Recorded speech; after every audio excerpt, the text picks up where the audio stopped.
It is finally time to kick off the match that has been happening here on the night shift for a few weeks now. Melee Creeps look to take back their title, their rightful place on the throne up against FPS Lounge, or is that throne going to be calling itself a new owner? And FPS Lounge holding on for 3 weeks back to back to back. We're going to find out. I'm just Cap and hosting here with Uber and ZP by my side, bringing you all the action in these games. And action is definitely what we had in game number 1 of the day here in North America, Uber. Yeah, I mean, when you get two comps that are designed to do very different things, that spike at different parts of the game, it's like a battle between those two paradigms. And, you know, the team with the pick comp is on a clock, and that clock ran out for the birds. It is going to be Melee Creeps advancing yet again. And after last week, like I'm really curious what they can do here. They're still in flux in terms of their roster, but they looked pretty clean on the finish in that previous game. Well, ZP, looking ahead here with the Melee Creeps FPS Lounge matchup, talk to me about these last few weeks, man, because it has been kind of crazy between these two teams. Yeah, I mean, it's been a little bit crazy, and Melee Creeps themselves have been going through roster change at the top of it, where, you know, in terms of the roster change cycle, right, you had FPS Lounge really have to do some soul searching. They end up merging with Floormen. They have a rough first week, but they come together and be like, no, we really do have the best of both teams, and they knock Melee Creeps down. Melee Creeps elsewhere, they have Ranger decide, nope, I'm going to go back to coaching, and they sort of have the continual musical chairs at who's playing. They have Legan for a week. They have Vinyl in last week, and then against all odds, you know, you have Lord NM in this week. So, you know, the roster mania has kind of hit NA a little bit hard, and for now, FPS Lounge is on top because I think they've found the winning combination so far. On paper, I actually think FPS Lounge is probably stronger here today, but, you know, you never know what can happen in any given series. Yeah, and I think with the patch as well being pretty much a day old, you really don't know what's going to happen here going into it. As you can see, the last 2 weeks, I have to correct myself. Thank you, production. It was 2 weeks in a row that FPS Lounge has won, with Melee Creeps previously holding the title for 3 weeks straight before that. And it's been kind of back and forth now between these teams. I honestly, I would say, and it obviously looks like FPS Lounge has started to really kick into the honeymoon period, but also more importantly, kind of figure themselves out after going 2-1 in Shift 43 to 2-0 in Shift 44. I think Melee Creeps, though, Uber going forward, I think it's tough for them. I mean, having a 6th spot that you have to fill, having to find the talent in NA. They tried some new and up-and-coming talent, didn't work out. They're trying some older talent, and so far it has been working out, but I don't know how or when they're going to find that magical puzzle piece to unlock that, what was it, 16 win streak they had in a row at some point in Night Shift? Yeah, look, I think the region is sort of growing up around them. I would suggest that we have departed that era pretty solidly. And, you know, like we talked about Melee Creeps that were internally trialing players, right? Vinyl was sort of one of those. But I think when you've got a team that's so well established and is so used to winning and getting results, it can be hard to sort of fit in. And it could also be hard for them to like find the right fit. I think Lord and M, in terms of today's purposes, has looked really solid, but I'm sure, you know, they're probably still looking for a way to properly round out this squad. ZP's implying that if they win here today, Lord and M would be returning to being a permanent fixture. I don't think that is the case, but where are the talented players to fill this roster out? We're not going to know this week, and I'm sure their search is really going to shape the future of North American Deadlock. What I'll say directly, Mitch, is that overall in Deadlock history, the one thing that teams value more than anything else is winning. You win with a roster and you go, this was pretty good. We've even seen times in EU where a player comes in for a sub and then magically, oh, you won this week as a sub? Oh, I guess you're just main roster now. Not that you necessarily replace the player that you were subbing in for, but the weakest link on a team is evaluated and promptly ejected. It's just kind of how it works, because, you know, the one thing teams value above all else, it's winning. And, you know, for Lord NM, while on paper it's subbing here today, should Melee Creeps win, you know, there will be a discussion like, I don't know, maybe we make this thing more permanent, but a long way to go to actually get there, because FPS Lounge is quite good. And, you know, Melee Creeps, obviously they haven't played with this edition of the roster very long. I don't know why. Again, I just feel like I want to be mean to Lord and them, but imagine you win Night Shift here and then you still get replaced and they bring you as well as a 6th. That'd be the ultimate slap in the face. But I think, you know, Lord and them, I think he's due some good energy coming his way at some point. He's been around for a very long time, played in some pretty good teams, and is looking to make his breakthrough moment here within the Melee Crews. But it's going to be tough here against their opponents. We'll take a look at their roster. If you guys haven't remembered or haven't seen FPS Lounge before, It's a very, very tough team across the board. A star-studded lineup. Honestly, I would almost compare them to the current buff enjoyers in the sense that like Poppers is kind of like the newest player on the team technically, but you have all this old guard around him and Leffa and Lomain and Average and Xeno and DMB. Uber, this team is very good. Yeah, they're stacked. Make no mistake. Like, I think Average is continuing to improve as a player, and you know, when we've seen him on like these roaming, skirmishing heroes, like the Calico, he's been reaching for a lot recently. That's been a huge boon to this team. Leffer showed us, I think, Infernus and then even Warden last week, and looked great there. We talked about Lomain's Viscous earlier on. So this team is in a great spot. They looked very clean in the second game of that series, especially. Like, they really slapped melee creeps down to sort of close out that series. Prior on holiday, right? And they were, you know, just trying to get Shiv when they could, or Warden sort of folded into their setup. Still looks sick. They're great players, and honestly, like, I feel like they're in good shape, guys, to take our third straight. Also, I have a favor to ask production. Can we get the target focus on the coach? That was our bad last week, where we, started added coaches into the rosters, and we left out pure content. Where overall it got noticed, like, hey, what about Pure? It's like, yeah, Pure has been a big part of this FPS Lounge team, and coaching them behind the scenes. Also, doing coaching, of course, for the community as a whole. So, got to recognize people behind the scenes that make it happen, and Pure has been part of this team for a long time now, and given the fact that we've seen them make good adaptations week after week, and the fact that they did improve rapidly after assembling this roster, it doesn't happen without someone pulling the strings behind the scenes. So kudos to you, Pure Content. The proper recognition is there today. Yeah, congrats to Pure Content. Congrats to ZP's PayPal account, as it just got an influx of money coming into it from a certain coach out there. We do have our draft coming up shortly here between these two teams, but really quickly though, ZP, I mean, thinking back to the FPS Lounge roster, who's like the standout player to you? For me, I mean, obviously they have a star-studded lineup, but for you, if you were to focus on one player in particular, who would you put your eye on? It kind of depends overall. You could argue that Average is the heart of the team in large part because you talk to the players behind the scenes, they'd be like, yeah, in terms of like actually keeping the vibes of the team up and like making things good, a lot of people do look towards Average. I think in terms of the actual gameplay and the eye test on screen, it's kind of hard to deny how good Xeno has been over the last few weeks. So, it kind of depends what angle you want to go for. Who's keeping the team together? Average. Who's making the flashiest plays over the last few weeks? Got to be Xeno. Put him back on the Apollo, boys.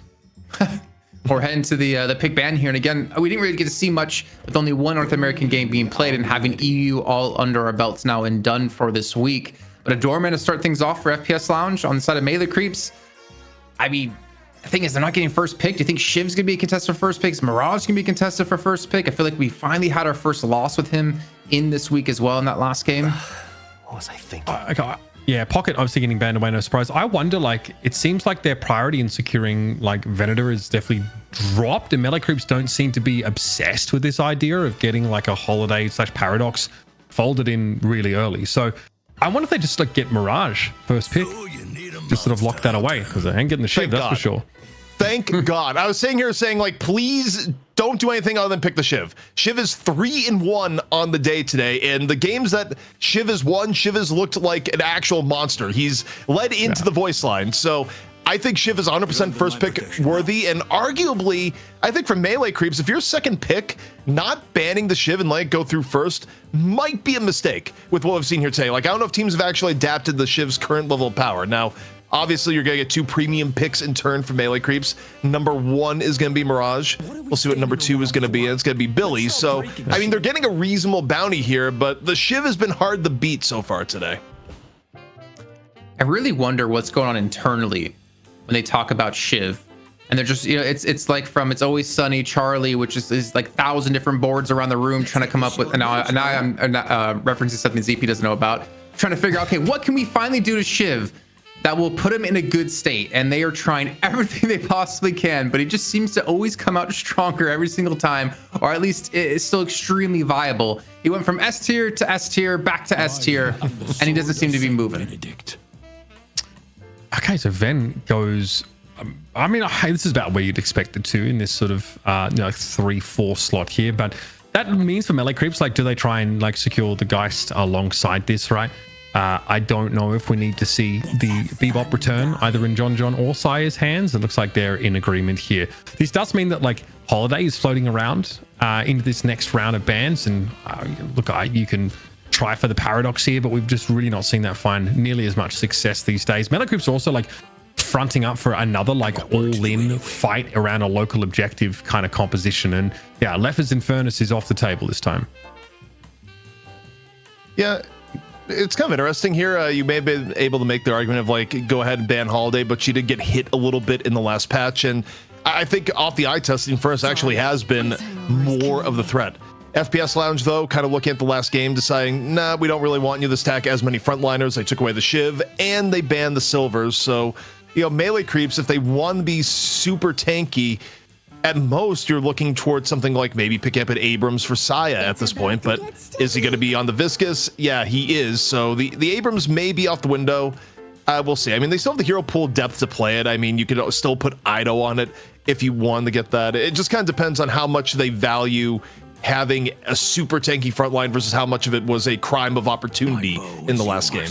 Ido Lash seems like it might be in the works, especially given this comp. This is looking really similar, by the way, to Melee Creeps' previous composition, just without the Mirage in the mix. But, you know, I think Ido Lash could be quite strong here. Obviously, you know, decent shout against the Grey Talon now. That's going to be followed up with the Paradox. And so, like, has the Holiday Prior really dropped that much since like her barrels got slightly nerfed? Like, what is the thinking here? The interesting thing with the barrels is that the barrels, I mean, I think they're a little bit better velocity wise in the pre-buff state, but a lot of in a way, she kind of went back to pre-buff Holiday in a lot of ways. Like her scaling is now only like 0.1 better than what it was pre-patch. And, you know, the barrels aren't as fast. So in a way, Holiday kind of got a little bit reverted. Didn't stop her from being high priority in EU, though. But yeah, final pick comes out from Melee Creeps, and it is actually going to be the Abrams. So they still want something that's heavily tanky. But I think the one thing of note here is that you don't usually see both Ivy and Viscous picked at the same time. That is going to be the case here. And I mean, you talk about a comp that's going to have all sorts of survivability. I mean, Ivy, Viscous, and then the rest tanky, plus a Mirage who's hard to pin down. Look, guys, this like last pick 7 is pretty decent here. FPS Lounge have got like a really good roaming comp, right? They're very good at securing those picks, but now they've also supplemented that with someone who performs really well fighting over rifts and like fighting in these like, you know, team fight oriented scenarios. It's also a very straightforward, you know, pickup. Maybe if it's going to be someone like Leffer who just wants to sit and farm for extended periods of time. So I like this shift, at least in focus, or at least FPS Lounge are trying to spread what their team comp is effective is doing, because melee creeps are extremely tanky. They are really hard to blow up. They didn't get the Shiv in fairness, but this is still like a solid comp. I wonder how this early game looks for them though. I'm going to be wondering about coming out of lane on top and dealing with like the first 5 to 8 minutes after those sort of Guardians start to fall. I'm trying to think of what lanes we'll even see at a melee creeps here, because I'm not really seeing a super strong lane in my eyes. For some reason, Abrams Ivy kind of comes to mind, because obviously the charge into a stone form, also like Dust Devil into charge. I mean, you're really kind of banking on Abrams and Billy to be the key factors in your lanes to alleviate some of the pressure, but obviously apply some of this pressure and potentially look for these early kills, which I think both teams, well, I think FPS Lounge are definitely to be looking for here. Well, overall, I don't think the melee, I think the melee creeps team actually arguably, depending on how some of this pans out, like the laning is going to be better in some lanes for sure. I mean, probably why you grab the Mirage is for the early good laning. And you have Viscous that, you know, instantly upgrades whatever lane Viscous is in. Abrams is something that at the very least, like, Abrams usually won't lose a lane because Abrams can play defensive enough that you have to give Abrams enough space that, you know, it's difficult to actually push and kill an Abrams. Not impossible, but Abrams can be played in a lot of neutral lanes. So I don't know. As I look at melee creeps here, I think in terms of their lane composition, they're going to be able to engineer, I think, at least one winning lane, whichever lane the Mirage is in. And the rest of the lanes are good enough that they should be able to play not to lose at a minimum. So I kind of like melee creeps coming out of the laning phase here, personally. It's like Ven GT mid, right? Or unless Paradox is going to be there. Paradox GT, I think. Yeah. It's a lot of poke. Yeah. That's also, I mean, like there's a lot of poke across like a lot of these setups, right? Like Calico Leap 7 is a nuisance in lane there as well. We know that Shiv could be can get by like in those kind of setups here. But FPS Lounge, like they get to set the tempo. This is a tempo setters composition. Melee Creeps definitely want to be more reactive, and they want to be in place in advanced. But again, their macro has always been really good. Like, they are always able to set up early for this stuff, contest those key objectives. But it's like, do they have enough of a level of soul parity before we come to like some of these big team fights? So can they draw FPS Lounge into them? It's going to be a tougher endeavor than it was against Burb with Clock, I feel. I just had a premonition of how this game is going to go down, at least in part. I think GT is going to have a hell of a time trying to stay alive in this game, and not the least of which is that, think about when Melee Creeps has picked Ivy in recent times. They've played a very aggro Ivy that basically uses airdrop as a we're going to drop in on you and take you out sort of maneuver. I actually think you're going to be seeing Ivy use the skies to like chase down GT, often with an Abrams or a Billy in tow. So, because that's one thing we've seen with GT comps is that even when you're ahead of the game, a GT comp just loses if you're actually able to pin down the GT early, and Ivy actually gives you the ability to hem in the GT more often than you may think. Like, it actually really changes your decision making and how you have to position in this game. So I think for FPS Lounge, in terms of team fighting, like, you could look at paper and be like, wow, this team fight's really good. You can open up with an Owl, you have space control at the bomb, you have 7, but there's also scenarios where Melee Creeps just able to go in, instantly isolate one person, and then actually make it more of a 6-on-5. Like, the opening the Melee Creeps initiation wise is actually unreal, and it's kind of up to FPS Lounge to not die off the combo of Chain Gang, off airdrop.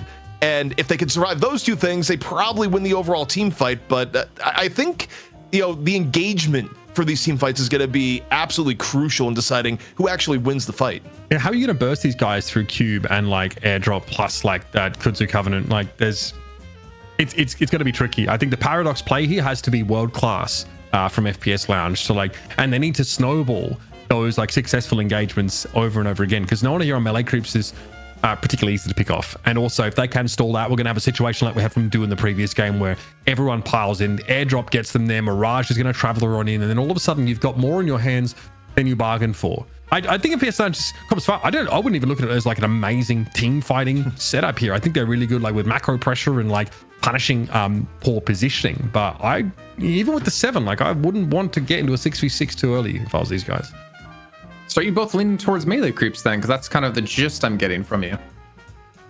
Look, ZP kind of sold me at least on the idea that like the laning is not too bad, right? I think that like that would be my only concern. Melee Creeps just don't want to enter that mid game while they're like behind in tempo, I think. So if they can secure themselves like if they get 2 winning lanes somehow out of this, then I think they're going to be just fine. FPS Lounge have like a comp that looks really volatile, but potentially like really powerful. A few things need to go right. They need to funnel that sort of farm very well into the 7 and the Venator as well. Okay, well, gentlemen, it's time to head into our first match here in our money match of the Deadlock Night Shift number 45. It's FPS Lounge defending their title up against Melee Creeps, brought to you by Uber and ZP. All right, let's get this one started, folks. FPS Lounge have ruled the roost for the last couple of weeks, but Melee Creeps are never one to stay down long, always looking for an edge, and more than happy to retool if things aren't going their way. Honestly, kind of surprised they didn't actually lean for a lash at the end of this draft, clearly feeling like they still have strong initiation potential. And I mean, imagine Sire's going to be on this Ivy here, pretty scary prospect. Obviously, Lord and M, they had their silver band out, so that also could be a role for them. So look, I've got a good feeling about Melee Creeps here. I'm very curious about the first 10 to 15 minutes of this game, though. Yeah, I mean, I think the window for FPS Lounge, when you look at how they're set up, is that ideally you get combo plays between your GT and your Calico, right? Where FPS Lounge, you're looking to actually get pickoffs when Melee Creeps is in the middle of rotating. You're using Calico for crimes of opportunity in addition to the Owl. Melee Creeps, by contrast, they're looking for slightly more setup ganks using airdrop, and again, often probably going to be looking to the GT in the bigger battles. So I actually think how both teams want to engage is pretty interesting in how this game is going to break down. Also, okay, it has to be Lord and M on Viscous. I can't imagine anyone else on Melee Creeps that would be sitting here advertising Crayon's co-stream at the By the way, shout out to Crayon. Shout out Crayon. Friend of the stream that anytime we do co-streams, Crayon is usually along with us, but I don't know. I just, well, we'll see what the names are. And yeah, it's Lord and Amon Viscous. Dead giveaway there, Mitch. Yeah, 100%. And obviously, Saya over on the Ivy here is something well worth like staying glued to, I think. Can Xeno be the playmaker? Continue to be the playmaker for FPS Lounge here. It's obviously going to be a GT Paradox mid lane setup against the Ivy and the Geist. Very, very safe here for Melee Creeps with some nice CC in the form of that Stone Idol. Some shuffling here going on, though, as it looks like Do is headed out towards that left side of the map. Yeah. And a little bit of lane chess, as it were. Melee Creeps looking to consolidate in on the left. And yeah, I mean, it's kind of interesting who's playing what, where, you know, if John's on Geist, it means that, you know, John won't be on something like the Mirage, and it's opened up for Do, who ends up playing it a little bit more actively. And on that note, for Do's hero pool, you know, the one thing that may be disappointing people is that Celeste got some buffs this patch, but not enough for Do to take up the mantle once more as arguably the best Celeste player in NA, at least of the players playing actively in competition. Yeah, definitely a pleasure to see Do on those movement heroes. Same thing, we'll have the Viscous move towards the right side. Maybe let's try and keep the 7 Shiv quiet, or to maybe like put a bit of pressure on. But Melee Creeps are already investing a little bit in trying to get those winning matchups. We talked about how, you know, transitioning out of the early game safely for them is going to be very important. Already they want to try and harass for some of these neutrals here. Kudzu bomb thrown in, rudely interrupting here is Saya. John steps up, gets a kiss there briefly, thought about a parry opportunity. We're over towards the right side of the map, and you can see exactly why the Viscous is moved over here. A lot of pressure being put down. Lefa can't get too close. Those splatters are almost omnipresent. Yeah, I mean, the Viscous resurgence has largely been driven by the fact that people realized, hey, splatter, pretty darn good. Don't need to worry about landing puddle punches early on, or how that ability changed when just splatter. It's one more difficult abilities to actually react to, and I mean, any lane with Viscous is an instant upgrade. In fact, they spread out their lane power. Like, you could have done something like a Viscous Mirage lane, but that may have left the other lanes a little bit underpowered, so yeah, instead it was split up, and, you know, lane phase is looking quite good for Melee Creeps here so far. Look how pushed all of those lanes are right now. Each 3 lane for Melee Creeps is getting a bit of Guardian damage here off the rip. They're all postured pretty aggressively. Obviously, Do is going to look to be, you know, pretty proactive in this role. And just a real nuisance here. He'll be alongside the Abrams, so a lot of harassment. Obviously, I don't want to take too many of those Gloom Bombs here. It's pretty high sustain sort of Calico they're going up against, but yeah, not always. It's not the most common to see Venom to move to a peripheral lane, but when you've got the Paradox GT, that's got to be done. FPS Lounge, I think their biggest power spike here, and it's not that Melee Creeps aren't going to have options also when they get their ults, but the 3.6k mark, a lot more important, I think, for FPS Lounge, particularly when looking at who we're looking at here right now in low main. And low main really struggling to defend territory here on the tier 1 camp, as once more, just a swift, efficient evade by Melee Creeps. Yeah, it's just Giga sustain on the Melee Creep side. A little bit hard to deny this. Although, on the push-ups that FPS Lounge have had, they've been able to put good damage down on this Guardian. Okay, a little leaping slash there. Nice little exchange there. Very much a favorable trade here for the Calico, despite the damage on the backside that Do was trying to amass. Still a very far forward push lane here. So again, if Melee Creeps do get like too aggressive here, they do open themselves up to sort of roams in from this Paradox, for example. Have to be mindful of that. Yeah, the game state changes pretty dramatically once most of FPS Lounge is at 3.6, but, you know, Melee Creeps trying to eke out a bit of an advantage before then. And again, you kind of look at the lane state here. Left is actually in a world of hurt, nearly about to go down elsewhere in the map. He's been struggling. Yeah, just constantly getting shoved back. This pressure from the Viscous Billy is really mounting. He's been having to play from the tops of the buildings just to try and shove these waves back on out. Been uncomfortable, to say the least. A lot of poke damage here being felt by Ido, but he's certainly got the kind of body to sustain through it. Dust Devil away instantly there for Do. He could kind of see the writing on the wall. Trying to trade back favorably here, but it certainly looked challenging. Poppers is just biding his time here for a moment. Both butts went to Melee Creeps, by the way. Gun buff for John. Nice little pickup. Yeah, you don't hate it. Especially early on, Saya. Meanwhile, going to be grabbing the spirit for even more deadly kudzu. Poppers kind kind of flirting with what could be an opportunity here. Dugan all sorts of low and like catnip to a Calico, really. But the splatter from behind doing all sorts of damage. Lord NM puts Leffa to bed. Yeah, it's dangerous though, I think, for Average. Stuck with a knife there, but Average, yeah, exposing himself there to Lord NM again, who after splatter once more finds a big pick off. Yeah, this Viscous Billy lane is brutal. It's a pain point for FPS Lounge at this early stage of the game, and that Guardian is going bye-bye pretty darn fast. Lord NM here has to make use of the goo ball. Will be stunned up, though. It's not enough, though, to account for his remaining health. A little bit of cheeky mechanics here, and he is somehow able to slip away. That's nuts. Oh, yeah, he keeps some of the momentum from goo ball, even mid-stun in that moment, and just barely enough, though. Has to be careful on the zip. There are, like, angles where you could hyperline someone from afar. None of those angles are actually hit at this moment, so you know, a very tortured escape from Lord NM, but an escape nonetheless. But as Lord NM is away, Fishcake's just getting dove off on the right, and I think Fishcake just is he gonna tick down or do you get away? Just gets cubed, I think, in the nick of time. May have had a knife in him. Big cube there. Fishcake obviously with chain gang ready, but too low for those resistances to really matter. Guarding going to be parried here, and Lord NM realizing in a 1v2, doesn't matter who it's against, it's going to be dangerous now. Stun impending. Oh god, Stormcloud also being used quickly out of line of sight. Lord NM gets, and now Fishcake's coming back into the lane with the chain gang ready. Lord NM though, oh, the owl from low main, all the way from downtown, sent from mid. Chain gang though allows Fishcake to pick up the kill on Average. So it's a 1-for-1. Funny enough, that just funnels more than Billy. And the dive in on the low main, was that an airdrop opening? Airdrop might have been used a little bit earlier, but either way, that was Ivy in on the hunt. And I feel like, Mitch, you're going to be seeing this a lot this game. You kind of call down the draft, but in terms of the skies, like GT is comfortable in the air, so is Ivy, and Ivy brings travel for 2. Yeah, with the no owl available there, low main clearly considered a bit of an easy target. We talked about the volatility around that 3.6k mark. FPS Lounge having a lot of these very impactful ultimates, but you know, both the owl and the Stormcloud end up heralding like at least 1-for-1s for them. So not exactly the sort of blowout you're looking for once you hit those ultimates. Whereas like melee creeps, a lot of them at 3.6, it's just durability that they're going to be guaranteed, or in Doo's case, like a more mobility around the map. So not playmaking ultimates, so to speak, but still fairly important to turn the tide of an extended skirmish.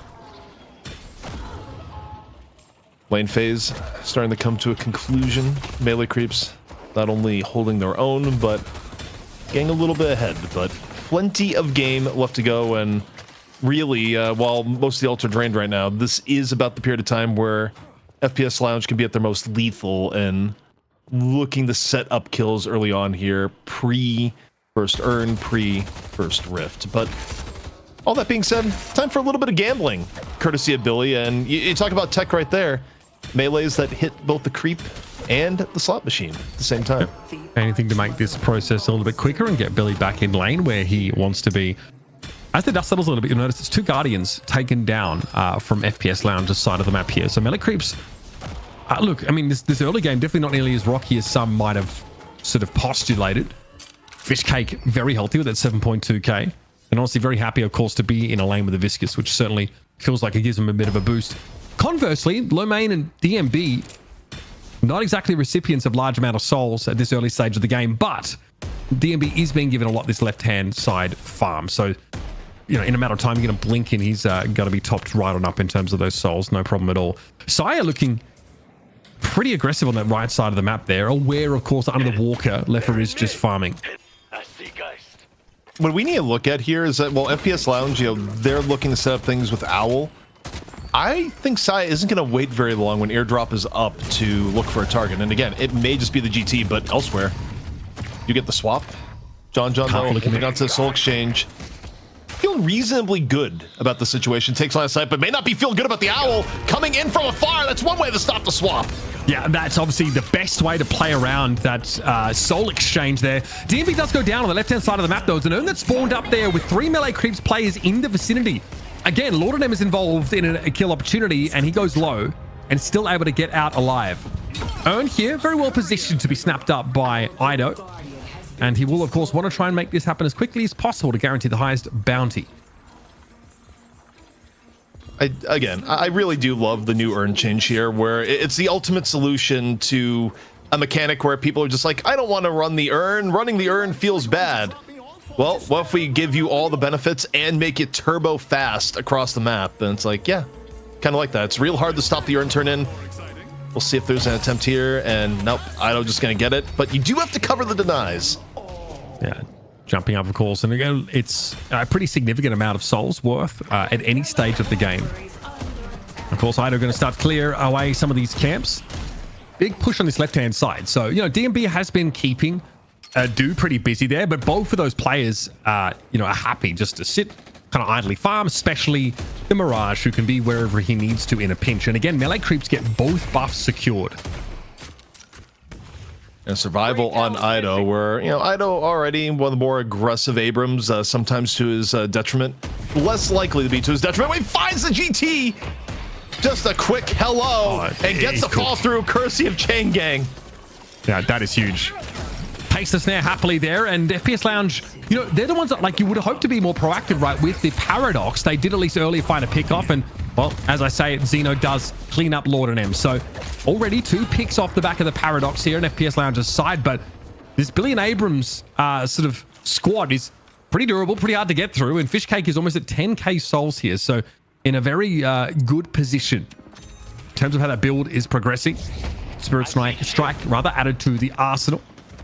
I don't think he's going to be too bothered about this. There might still be a decent fight to be had, especially with Mirage waiting in the wings.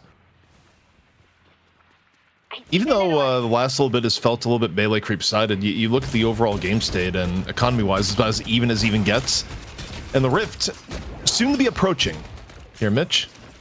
We're within the zone that the alert should be coming out any moment, and we'll see how melee creeps values it.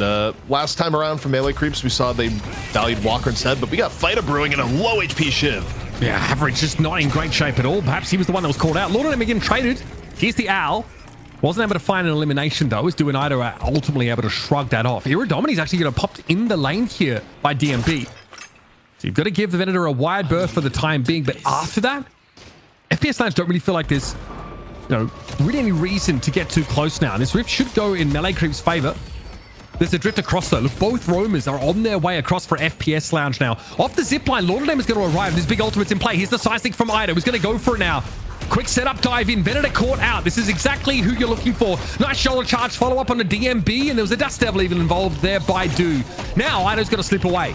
Cube is going to prolong the process and expose Average to the follow-up damage. He does eventually get bleed down on Ido. But each way you slice it, it's a 2-for-1 trade, and eventually FPS Lounge have to give this up. Feels like Xeno never really got there. Wasn't able to be of importance, and Sai with a supply drop, just going to make sure he has a commanding view of the situation. No contest here for FPS Lounge.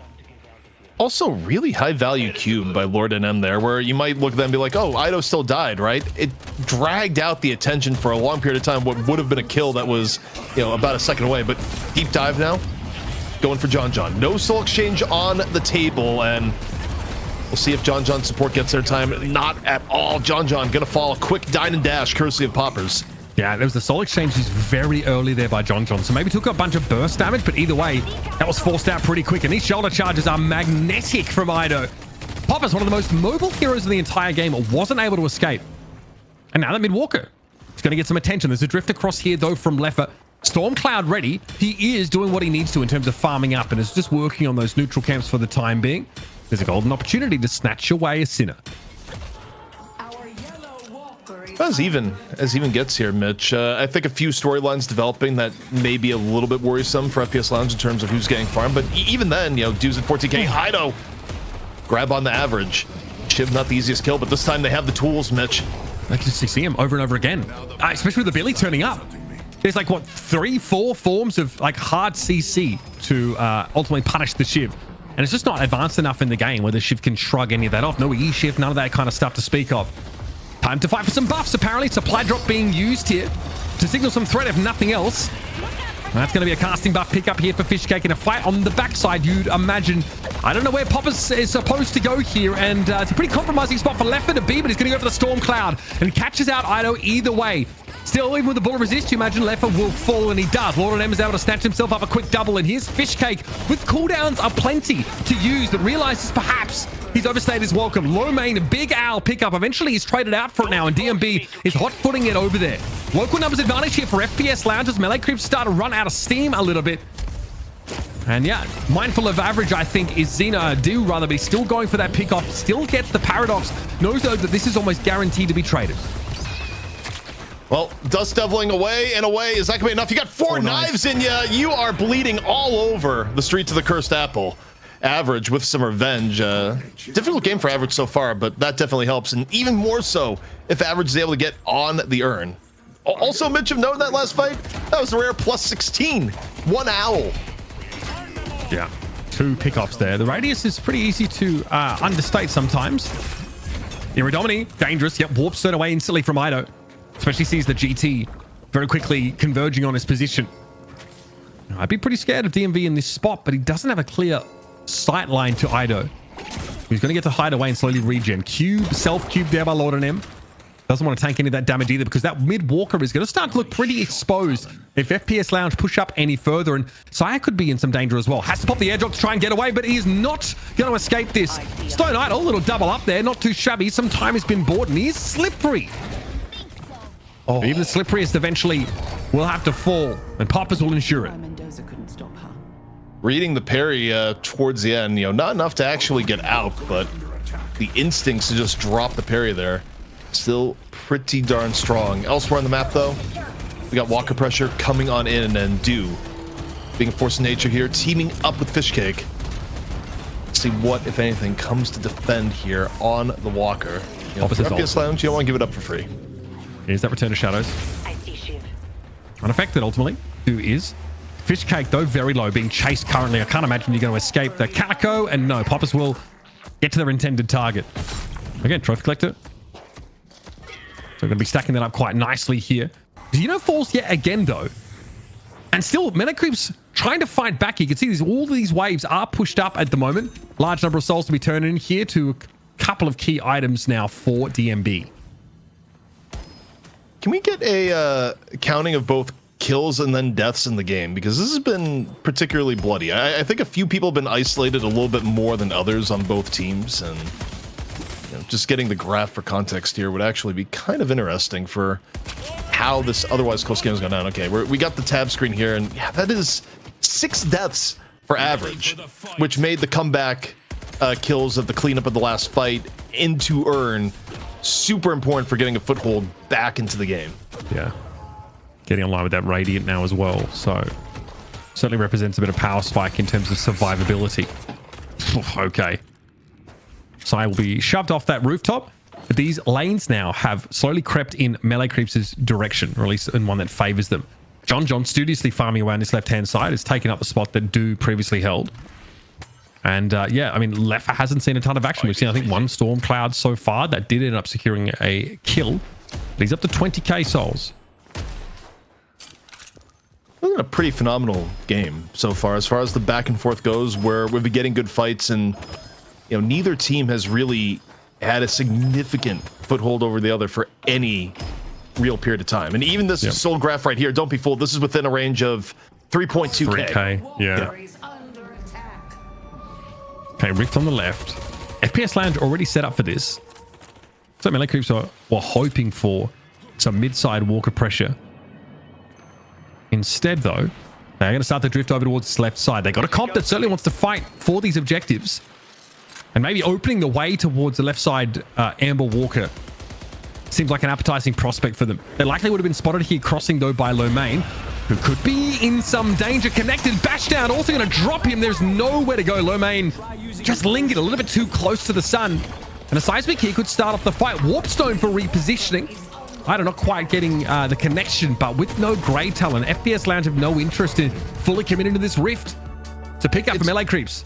It's what I brought up in the draft here, is that Ivy was going to be the catalyst to be hunting GT the entire game, and it kind of came to fruition there. They identified GT, went in for the precision strike, and it puts FPS Lounge in a really bad spot. The engagement matters so much, as Ido not quite going to land that charge. Average going to look to even things up. Now Ido in a bit of danger. Yeah, already a K damage off the back of this van, and I don't see Ido being able to escape, especially after using that seismic early, looking for an aggressive opening. What a gut shot to punish John John. He is sitting on Soul Exchange, though, and he's looking to get close enough to make it work. But once again, the prescribed antidote to a Soul Exchange is a now. Also, for someone not packing any range on them, what you get from Cultist, that was an absurd gut shot. That was max range from DMB. Talk about knowing your character. But it sets up the mid-boss attempt here for FPS Lounge. Crystal already coming down. However, you're going to have Sai here. A little bit disruption. Stoneform in. Yeah, he has to Stoneform early because of the activated item he's trying to avoid. But here's that Stormcloud. FPS Lounge have a little bit of teamfight prowess baked into their comp. Sai already burns a credit and will fall down after the fact here. So one rejuve credit apiece here. FPS Lounge going in with confidence, and Sai does very well to sneak two of them away. The play from Saya was, you cannot understate how impactful that was. The not only airdrop in, but the timing of the stone form just gave the opportunity for melee creeps to snag two of the rejuves. Now, FPS Lounge on the opposite end doing a good job to burn some of the rejuves and take down dude towards the end too. So, you know, it's FPS Lounge that actually get to leave with one. Well, they did have one intact, but Lomain just got dove again.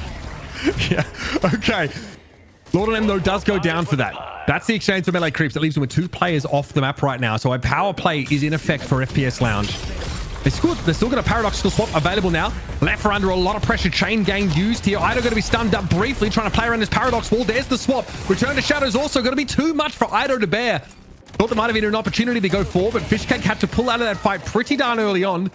Sire will come to the rescue, and they're going to have to set up to try and somehow defend this mid-side walker. Mid, not the easiest thing to take if melee creeps is able to go around here, but getting Saya would be huge. Average, sense a little bit of blood in the water, able to find Saya in the back. And now, can they get a little bit more? Shiv, harder and harder to deal with as the game goes on, but Geist just may be the cure. Yeah, John, a bit of a problem. It's not like you're sitting on an owl here to take them down. So this is where Geist can shine. John looks like he's happy to settle just for pushing FPS Lounge off this walker. The last remaining walker for melee creeps, as they've slowly but surely lost their grip on this game over the last 5 to 8 minutes. Yeah, DMB was able to get the left side while melee creeps was very invested in defending middle. If you have to give up one of the two walkers, you'd rather give up left rather than middle. But FPS Lounge kind of puts melee creeps in a tough position. And more importantly, anytime you get solo walker farm to your M1, it is a huge boon. Like, to the point that, you know, while you may be able to argue, wow, getting mid walker would have been better of the two, getting solo walker benefit on your position 1 is one of the best things that can happen in the game. It's a massive power spike, and you see it right now in terms of DMB going on a bit of a shopping spree, picking up the E shift, which we're kind of seeing carries pick up early and earlier as time goes on. Pretty nice against this supply drop. It's quite telegraphed when Sire wants to swoop on in. So having that option to delay also makes it harder to pick DMB off, because outside of that sort of all-in approach, like a seismic or a supply drop, there's not a simple way for melee creeps to get these small picks, these little 1s and 2s. So working on Sinners here now. Venator with the Fortitude and the E-shift in inventory. So like you mentioned, yeah, like looking at survivability pretty closely early on in this game. Lord of M cute himself there. So, oh, I don't know. I see why. Okay, Paradoxal Swap comes in Gooball form. Lord of M is not going to be allowed to escape. Unclear if there was a Owl Connect there. Ido was certainly impacted by it. Don't know if we had a +8 off that either way. Ido is bleeding on out here. Average, making him look like a stuck pig. Slowly but surely, the last few minutes have been rather negative for melee creeps, and you look at the lead here, nearly a 20k lead opening up for FPS Lounge. And, you know, I do wonder, in terms of map control, or FPS Lounge was getting a foothold, you know, what do the golden statues look like here? Because usually that is kind of your leading indicator of map control, and boy oh boy, the map control looking a lot better for FPS Lounge, Mitch. I mean, that 36 golden statues doesn't manifest in an obvious way in terms of souls, right? It's honestly just visually observed impact in these fights. Whoa, here's Lady Geist for you. Quick life train here on average. Not an easy target to go for, though, and that's why melee creeps aren't fully committing to it. Again, they don't want to do what Berber Clock did to them necessarily. Still, another catch on low main here. Wow, that is pretty nice. What a shoulder charge there. Lord of M going to steal the kill away, but still there's more fighting to be done, and that is a dirty slash. Return to shadows here. Might be nice to get some damage off the back of that, but still the life top up is important. And again, Mirage is in the vicinity right now. Fishcake overwhelmed though completely. Stormcloud a problem as well for the Geist. John has to head for the hills. No easy soul exchange target there either. It's tough for Melee Creeps. If John can't be active in the fight, they're virtually down to 2 players here. Poppers and Kosi a chance to eat up Lord and M, and he is feeding the masses. So we got kills going against Melee Creeps here. The consolation that they end up getting is the urn. Overall, in terms of the game state, they still end up even further behind on souls. And, you know, again, this is a little bit troubling for Melee Creeps, but, you know, really good testament to how FPS Lounge have been making just good use of their control around the map. They're about to pick up the Walker on top of it. The lead continues to expand, and, you know, without a singular game-defining moment, Melee Creeps now find themselves very far behind. And, you know, FPS Lounge, what more can you say, Mitch? It's just been incredibly consistent rotations across the map and just overall picking better fights. And even from a lower soul total, like, you might not feel too bad about this, like, pretty all-in comp that certainly fights well for its ground. But the fact that Leffer is as fed as he is and DMB is also in great shape, you don't even necessarily have like a quote-unquote better team fighting comp to hang your hat on right now. It's actually pretty rough out there. Average has massively recovered from a bit of a rocky early game to now where he's just not someone Melee Creeps can go after. We saw that earlier when John came in with a supply drop and they just had to sort of give up on going for that pick. They get themselves a rift here. And that's going to keep that push on the left-hand side. And it's going to keep Melee Creeps a little, or really FPS Lounge, excuse me, a little bit busy for a time. Maybe buy some breathing room. Yeah, and I mean, I think you talk about the average comeback. It's pretty unreal. I mean, I think average actually started out the game 0-6 and now is 7-6. Yeah. And also started out the game pretty broke. So laning phase was not a fun time for average. Post-laning phase, team fighting, what a difference it makes. Let's go blue. My main here, 6 stacks. But again, with that boundless in inventory, got to a point now where he's going to be nuking people pretty quickly. Even though he himself has maybe not been able to benefit from getting most of the farm, you're still going to see him have a pretty big impact. Here's a mid-boss attempt, though. Melee Creeps, they've got Chain Gang and Supply Drop to work with, so yeah, FPS Lounge, I like this idea. Try to catch them if they linger too close. They got the comp to find isolated players, and they're going to go for it. Hammer and Tong, Sire flattened there. Nice little leap damage. Ido turning elsewhere. Perhaps the Mirage, who's dashing through with these Dust Devils constantly.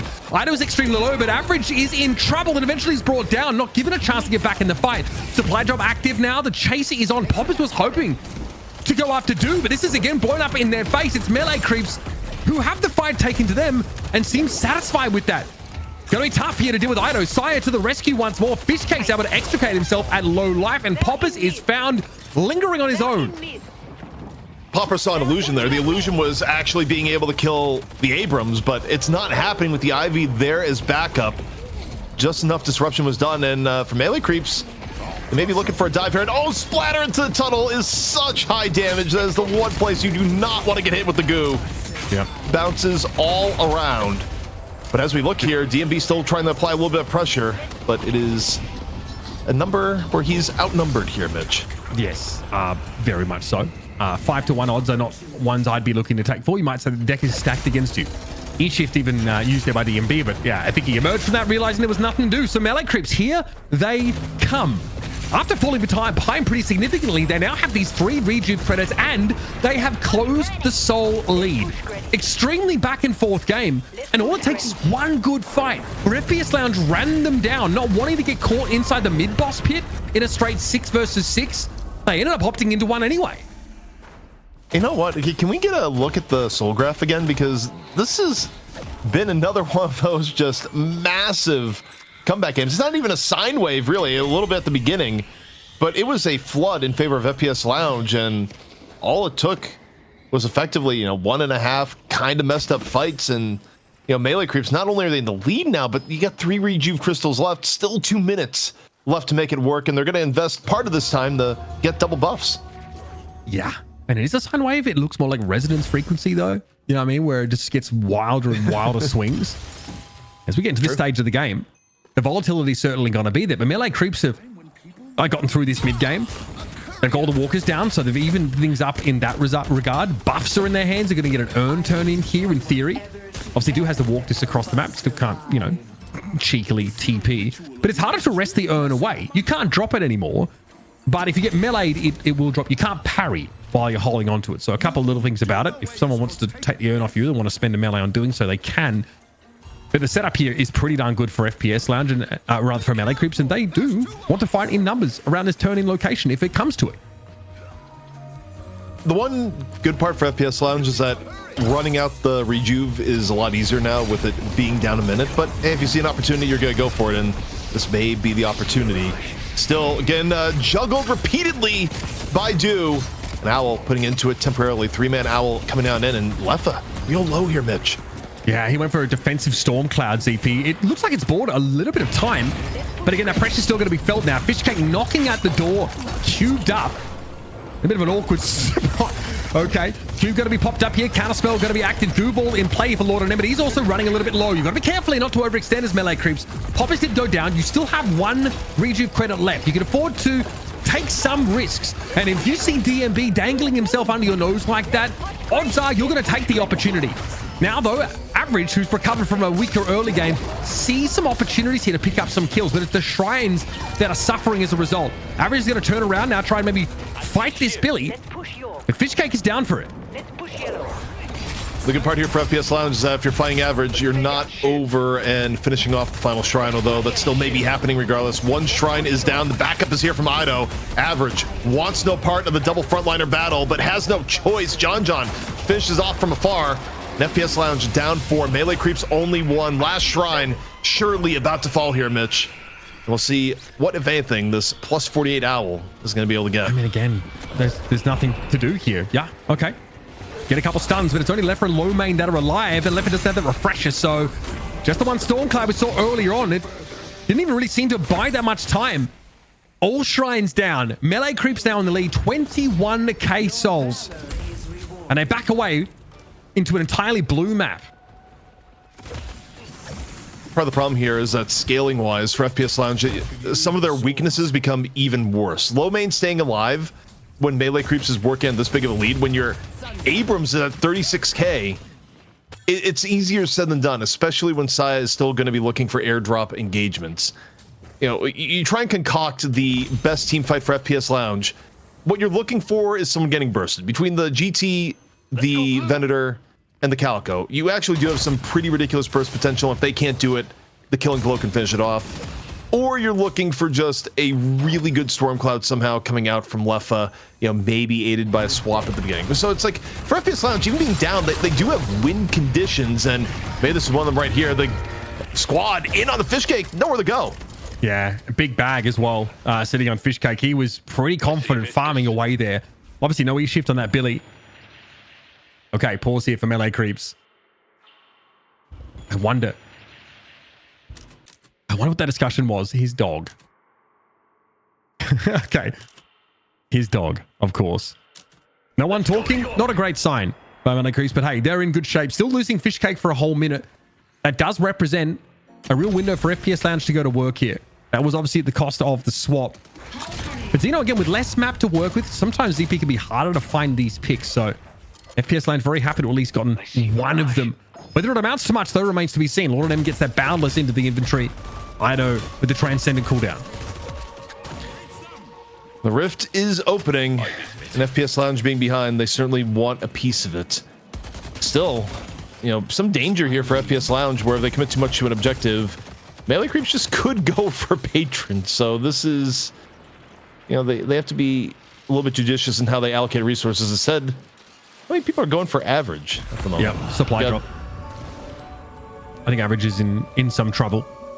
Again, we're kind of into the stat check territory as well, where even if Average is, you know, fundamentally hard to blow up, this is probably a little bit too much. I like this kiting, though. Bought a bit of time. Okay, bro, we are sliding the heck on out of there. Rift picked up by FPS Lounge here, but obviously Shrines are down, so Melee Creep's going to have push power elsewhere. He gets away, though, with his life. That is a huge boon. Losing Shiv at this point would be catastrophic. It's one of the people that cannot die really under any circumstance, at least not without getting a lot of resources out. But melee creeps, this side, now's the time to do mid boss, or at the very least, make it scream. As I say that, it's just a quick retreat coming in from Fishcake. And for melee creeps, you get 2 on the right. I just like mid boss is just not a place where FPS Lounge are going to be super excited about fighting. Sure, Stormcloud there is very good, right? But where does GT get the room to breathe? How are you bursting down any of these melee creeps players when they're all grouped up? And Sire's there as well to save people. Soul Exchange to stay alive. Yeah, it's going to be a big ask, especially with the threat of getting seismic. Maybe you sneak someone in there, try and steal, but I think if FPS Lounge lose one of their key players, like Average, as you mentioned earlier, this is not looking good for me. I also don't have the mechanism to like steal these rejuves away either, like I got my big AoE stuns. Well, catch on the Venator. That's not good. FPS Lounge need to get DB on out of here, but the chase is certainly going to be quite sticky. Dust Devil's in pursuit. Sure, the charge a little wayward, but it does at least put a play between DMB and his base. Lord of Name is down. Chain Gang being used as a fight elsewhere. AVG is going to get caught out. Big melee hit, and that should do it. That's the Venator out of the game. However, the rest of FPS Lounge have sprung their trap in the meantime. Do highly isolated from the rest of his team. Doesn't really have the damage to cut through this Shiv survivability. Scourge is ticking. Big damage off that. Oh no! The Dust Devil to secure that elimination, and there goes Leffa. Picked up post Stormcloud, might I add. The Jin's mark was all over Average's body there in about like 5 different places. That stack explodes, and for Shiv of all heroes to get annihilated like that, that is something else. But also, Mitch, we are witnessing a 55k Mirage, kind of a pain to deal with. Rejuve Crystal coming on down. Melee Creeps looking to pick up another 3. Only a 10k economic difference between the teams, but you look at who has the economy. A 57k Mirage is dropping tactical nukes, something we just saw, and Melee Creeps potentially about to be in position to end the game. 3 rejuves up, and yeah, we're getting damage onto the patron right now. This build is so interesting, right? Obviously focusing on that spirit of the transcendent here. No ricochet, none of that kind of business. Obviously being able to make use of that echo shard to dash through a whole lot, and the Jin's marks are very, very scary. It's why the E-shift just to buy time until their detonation was so crucial in that previous fight. Patron knocked to the last stage. As Melee Creeps gonna back up here and get an unstoppable for Fishcake, and okay, even Sire's getting a boundless. Scourge, this has been quite the shopping spree. Scourge still getting picked up over the course of the day, despite the recent nerf, where the nerf did hit it pretty hard. The scaling not really compensating for the nerf, but I think people just realize, like, yeah, it doesn't need to be that strong for the item to still be worthwhile. Still, Rejuve, 2 minutes left to go. Melee Creeps would love to end this here and now. Only one more stage of the patron. Can FPS Lounge hold on? Feels all but impossible here. Seismic, Scourge active as well. Stun on Average, AVG, whatever, he's down. Walk straight through the trap, not a care in the world. Leffa, no Stormcloud available here. Defensively, it would have been great to have. That's not to be. Chain Gang here catching on to 4. And there's nowhere for Poppers to go, really, except his spawn. He slips back in there and stays alive, but Lone Main was picked off amidst all that. And now the rest of FPS Lounge are liable to get cleared out of this pit. No ultimates to hang their hats on whatsoever. Poppers eventually falls on his trip back out of spawn. And now we go to work here, folks. Melee Creeps get off to a great start with a fantastic team fighting setup that's able to weather that sort of mid-game flurry from FPS Lounge and secure the dub. Had to have been one of the most entertaining games we've seen here in, well, I'm gonna just say a few weeks. Honestly, every single matchup between these two teams seems to just bring a cinema.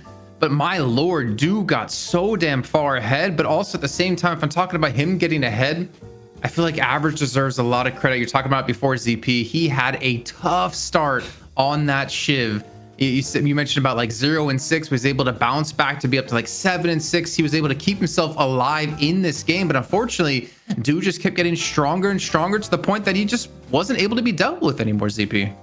Yeah, I mean, the conversion of damage towards the end was ridiculous. A Jin's Mark stack like that, one of the only ways to kind of look at a Shiv and actually efficiently remove them with any sort of speed. And yeah, I mean, economy allocation was unreal for Melee Creeps, and I think it's the thing that saved them, because look, there was a point where FPS Lounge was nearly up 30k, and Melee Creeps, it was only through, you know, a handful of plays and rotations and some of the scrappiest of fights that they're able to get back in, because normally, a team goes up 30K, you're usually not going to be able to make up that deficit. Yeah, especially with low main. I mean, he was putting up so many stacks early in this game, and obviously, as you guys were talking about before, Uber, the best way to deal with a soul exchange is just to not let her use it and just get the execute off with the bird. Yeah, and honestly, like this is just such a good time for Ivy right now as well, because sneakily they did get buffed. Ivy now is like doing more healing with the Kudzu connection per boon by like a pretty significant amount. It's like I don't know, like 20% increase or so. And like you can airdrop back quicker if you're using it on allies, which is kind of the go-to for Sire in almost every case. So perfect for a play laner like him. 9 times out of 10 when it's a supply drop that's coming in, especially if it's John being thrown into the fight, it goes quite well. Look, Leffa, the Stormclads are pretty good. We're sort of seeing some of them here, but melee creeps get into like a position where they're just being tickled by that ultimate for the most part. They are so tanky, and Do's build, like I've got to get a look at it. I don't see builds like that very often at all, right? Like such a heavy spirit investment. Normally, like you do get the Echo Shard and then still some gun investment there, but he was all about that spirit with that Boundless picked up when it was. Well, you mentioned, them kind of just ignoring love for the most part as they're just tickling away. But honestly, low main, as EP pointed out in the draft, he had the hardest of times after the early stages of the game to really be successful in these fights. I think he called it perfectly, ZP. The airdrops out of Saya just really punished him consistently and pretty much made him a non-existent threat. And this is the adaptation we've been seeing from teams now that GT has been meta for a decent amount of time. People have started to realize, wait, this hero is uniquely vulnerable to dive in a way that very few other heroes are.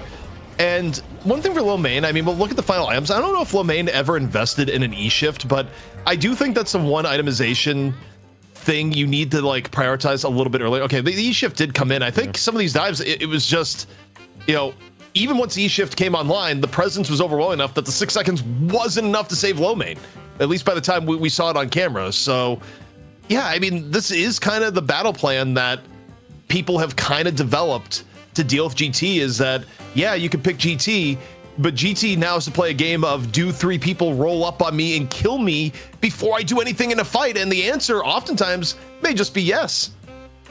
I mean, to be fair, Ido did it last game on Lash as well. He was able to focus on Matt quite a few times, able to get quite a few ground strikes on him too, to really keep him locked down and pretty much just always going into spawn. But here on the Abrams, he also had some like really early pressure onto low main with some great charges. Obviously, assisting out of side helps quite a bit here. And Uber, you're getting a look here at the build of Do that you wanted to see. Siphon Bullets, Boundless Transcendent cooldown, E-shift, Scourge, Echo Shard. I mean, he's got more like 6.4Ks than I could ever afford in my games. Yeah, it's not as crazy as I thought it was, right? Still very much like, focusing on the Dust Devil build, but yeah, kind of sick, right? Sort of how he wins that fight against Average there, where he E-shifts and waits for the Jin's mark to pop, and Average just loses like a K health like on the spot. So I don't think I've seen such a far ahead Mirage in quite some time.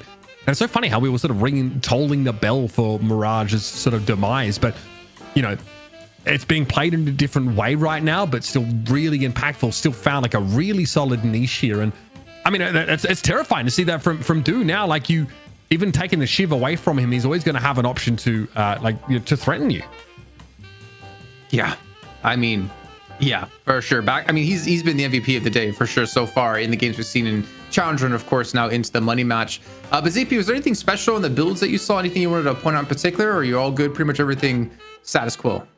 I mean, to me, it was kind of as expected. Not too surprised to see Mirage go the even heavier spirit build. In fact, like, NA was a little bit weird for a long period of time where they're trying to make like more gun heavy builds work, and you just had people watching from EU going like, no, what are you doing? This is how you build this hero. And I mean, frankly, part of Mirage's bad win rate for a while, I think, was both a combination of the meta at the time, but also people's builds were a little bit weird and less optimal. I think people have narrowed that down a little bit more. I mean, to be fair, NA was also saying that Shiv is overrated and you shouldn't pick him. And then eventually they came around to the Shiv power. Well, ladies and gentlemen, we do have to head to break where we let the players have their own hydration break and get ready for the next match, because May the Creeps right now are one game away from reclaiming their throne at FPS Lounge to figure out what they can do here in match 2. We'll see you in a few. Well, this could be the final match of the night. It could be Melee Creeps reclaiming the title once again here. Jason Kaplan joined by Uber and ZPs. We're bringing you the tail end of the Deadlock Night Shift number 45. I can't believe, gentlemen, we got to talk with DDK and Jake about this, that we're almost a year into this. I believe our producer Solomon did tell us our first night shift was in August, early August. I can't remember the date off the top of my head, and we're just around the corner from that. Here's ZP. Yeah, I mean, it really sneaks up on you, but the numbers don't lie. 45 night shifts in the books after tonight, and 52 makes a year. Even in NA, we can do math along those lines. So, yeah, I mean, it's been a wonderful journey, and I mean, honestly, just have to thank both the players, the teams, and of course the viewers and all the support for allowing this to happen. I'd like to thank myself for doing 45 shows in a row. I think that's kind of crazy. Just want to say I fell into that fallacy before ZP because we did have weeks off and I completely forgot about those. So it's more like 50 or like 49 will be when we hit the I guess 49 is technically not right. It'll be like around 50, I think, when we hit the 1 year mark here on the show. But it's been a crazy ride, and it's only getting crazier as we continue to see these patches come through here with Deadlock. Not to mention some big stuff coming up, hopefully in the future, as we did see Yoshi tease about it. But speaking of big stuff, man, this has been a exciting match here, an exciting series. We're only one game deep. I mean, ZP, we had a crazy back and forth. We had Average getting absolutely demolished at the beginning of the game. He had his rise back through, able to get like 7 kills and going a kill streak. And then Do has been unstoppable all night. I don't know what FPS Lounge can do to shut him down. Well, I mean, I think when it comes down to it, part of it certainly has to be looking at the draft, right? I think they actually had the right beat on the beginning of the draft. I think picking Shiv was the right call. Overall, draft-wise, the comp they went into may have been a little bit lacking in lane power, like giving up, some key things. But I guess it's a little bit difficult, right? Is that if you want to secure Shiv, you are going to be giving up something like the Mirage in turn. So you have to make trade-offs here. And, maybe part of it is that you have to kind of look and be like, okay, we are going to be a little bit weaker in the lane phase, but we've gotten the big cannon of the current patch. Personally, in terms of drafting, I actually think it may have been a mistake to even let the Shiv through in the first place from Melee Creeps, where they're picking second. Where that's the other thing to note here too. Going to this next draft, Melee Creeps' preference was to pick second. FPS Lounge likely gonna flip the script and decide to take second themselves, as is the right of the team that just lost the map.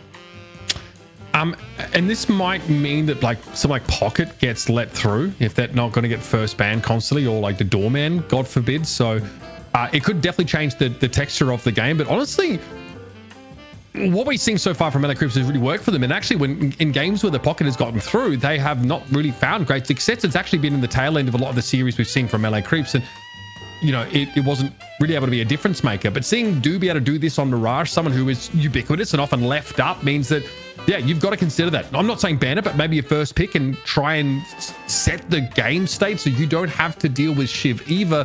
It is also a concern of what you might let through in order to do that. That was actually gonna be my follow-up question is, do you ban Shiv? And if so, do you let then Doorman through, or do you let Pocket through? I mean, what's the worst in those two situations, EP? Would you rather have get through here for FPS Lounge?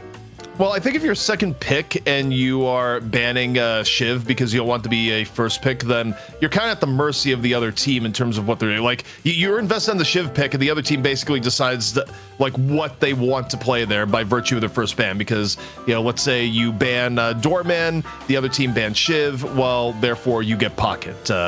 Is where it goes. Or, you do the reverse, and, as a result, you could get Doorman. So you kind of get what remains in that instance. But there does seem to be like a pretty clear top three where you can almost take it to the bank that the first pick is going to be one of Pocket, Shiv, or Doorman. And it doesn't feel like there's going to be variation away from that. Well, let's see. We're getting to the drafting phase here. Melee Creeps off with the first ban. FPS Lounge, like you said, ZP will be taking the second choice here in this situation. I'll be ready. And Doorman will be banned out first. So that does leave essentially Pocket or Shiv open here for Melee Creeps to choose. And I almost feel like a guarantee that we're going to see one of those two picked out of them right away. Unless the Mirage prio is that high. Or you let them both. That's also, yeah. What was I thinking? Okay. So this does, yeah. Okay, so pretty similar bans to what we saw last time, but Melee Creeps have the option to take Shiv first, give up the Mirage, and I think they'd probably still be in decent shape here. It's also like a question, like, are you caring about John and all in this game? He's on the guys previously, is really solid, but as a part of that like 1-2 punch with the supply drop, he was pretty crucial. Mirage is just so prioritized here that that's still going first. Yeah, and I do wonder about it because, no pun intended, is that you're now going to put Do on Mirage over Shiv. Like, this is basically the what does Do play? And FPS Lounge, I mean, they come in with the Billy, but you have to imagine what's going to be backing up here is the Shiv, unless, for whatever reason, FPS Lounge is like, no, we don't average play it again.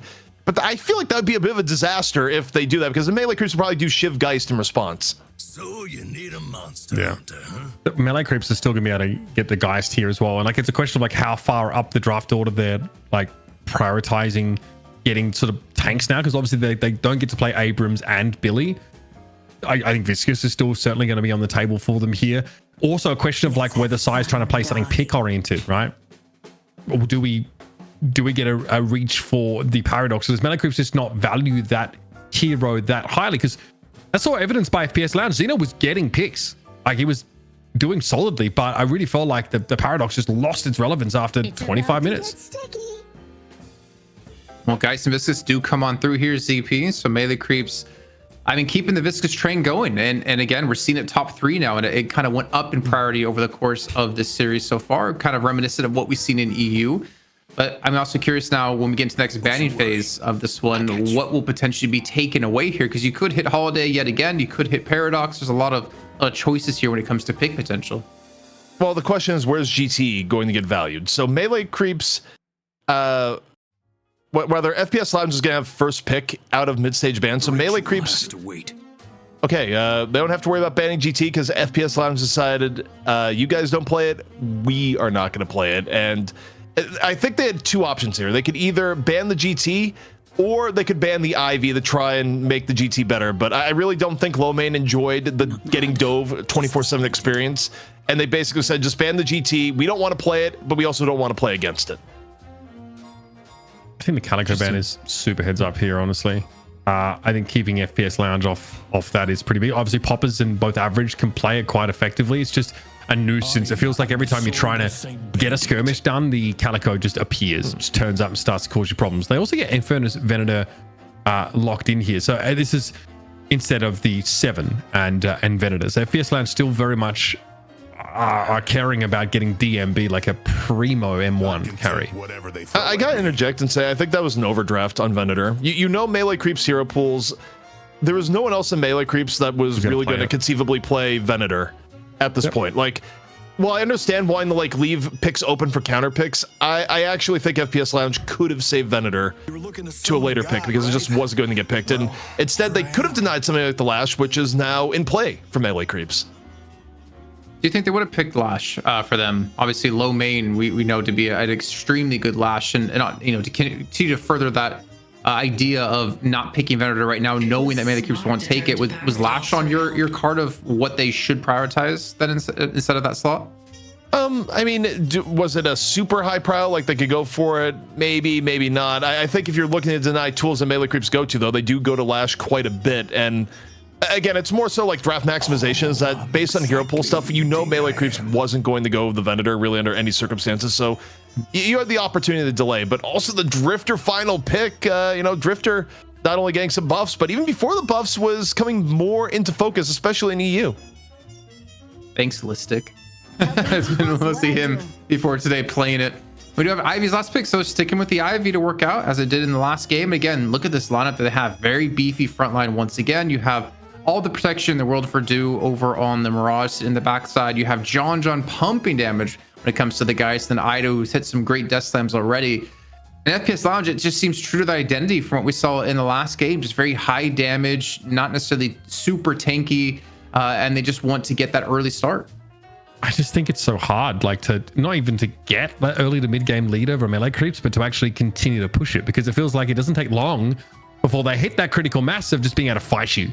And just being able to pile on in. And they've got even more ability to initiate now. Like, it's not only the Ivy supply drop, it's also the Lash sort of getting over the fights. The Death Slams being highly disruptive now. It's, like someone like Venator going to be under threat. Paradox also going to get mulched in a lot of these fights. And for me, the question mark, I think, is when I was surprised to see Leffa, go for the Infernus, just AFK farm a bit, is, how does Drifter sort of fits in here? I think in general, just like, it's just buffs across the board over on their kit. Maybe with like slight slight like rend increase of cooldown, but outside of that, it just feels like he's been given buffs. Yeah, I mean, CP. yeah. You can go on if you want to explore that idea. No. Go, I'm more interested in your question. And my question. So we kind of theorized when it came to the EU portion of the show that using the Eternal Night is a good way to counter out like Viscous Cube, good way to counter out maybe the airdrops out of Ivy or maybe the Death Slams out of Lash. But I want to hear your thoughts. Like realistically, how reliable is that of an ultimate to use to counter some of these abilities so you could lock in kills or prevent engages against you? I mean, I think almost like thinking about it specifically, maybe overthinking it. The fact is that anyone that gets hit by Eternal Fight is just going to fight less effectively. It's one of those ults I think is like deviously more effective than people give it credit for, because you're not seeing someone's HP bar go down. You're not seeing like immediate impact beyond, oh, the team isn't reacting like swiftly to it, but it really can save your team based on things that are going down. It can stop you, for example, Lash from getting a really big Death Slam. It can stop Geist from finding a target on swap at the right moment. And I mean, Drifter is, basically the king of looking for crimes of opportunity, and Eternal Night kind of adds to some of the chaos that he brings into the battle, on top of honestly very deceptive mobility with what we're seeing people pull off with Mark nowadays, where at first it's like, oh, Lystic's on Drifter, this is a meme. It's like, wait a second, you're actually getting like really good chase down plays to a level that you're not expecting. It's particularly here, you think about heroes that are like slippery and hard to get a hold of here would be Mirage. And Drifter actually has shockingly good ability to stick on a Mirage more so than have to cast purely because of Mark. So overall, I think you just get a character that's like generally really good at skirmishing that creates extra chaos with Eternal Night, and it kind of works from what we've seen. And the hero just got buffed. It's like a Calico analog, I think, in many ways here. FPS Lounge still having like a roaming, like catch-oriented threat here. So again, like the game plan for both these teams is virtually the same. Like it's like try and set up strong lanes. We saw like a pretty long rotation from melee creeps, like moving someone from the right side all the way over to the left in that first game, just to try and make sure that they had the Viscous in a position also to keep, I think it was like a 7 Venator lane or something like that, just to try and like bully them pretty egregiously. That's still going to be on the table here. Like melee creeps are going to shuffle just to try and make sure that it's less of a rocky early to mid game for them, and they can sort of get a lot of these heroes where they need to be. And with the shot calling of Sire, melee creeps are always going to be able to like trade those objectives with you. They're going to be able to take fights with that supply drop. Lash gives them an extra level of flexibility now that they didn't have access to last time around. Like I think this comp is even better at doing what melee creeps want to do than in the last game. Does that mean you're kind of favoring melee creeps here yet again here when it comes to the draft, Uber? Yeah, I think like FPS Lounge comp has a bunch of fun tools, and I do think that the added piece of the Billy here is going to matter. It is going to give them some equity, probably even more so than the 7 gives them in some of those all-in fights. And Billy's obviously great when it comes to catch and pick potential. But yeah, I like melee creeps' strategy here, and it seems like they can deal with like these multiple roaming threats in that early mid game just by having good position and game sense and just general like macro. That, I mean, FPS Lounge, you're gonna have to step it up in order to actually find ways to punish them or to tempt them into positioning errors and then punish them. As I look at here, I think there's a good chance we're hitting the 3, and I think part of it is just we look at the big differences in draft between this game versus last game. FPS Lounge no longer has a very obvious dive the hell out of this character target in the way that they had with GT. And this time around, instead of facing off against the Billy, they have the Billy on their side, which is going to actually give like a lot more room for Shiv to work with, especially in the early to mid game. I don't think average is probably going to end up like 0-6 at the beginning here. I mean, you never know how lane's going to go, but I think it's a little bit less likely.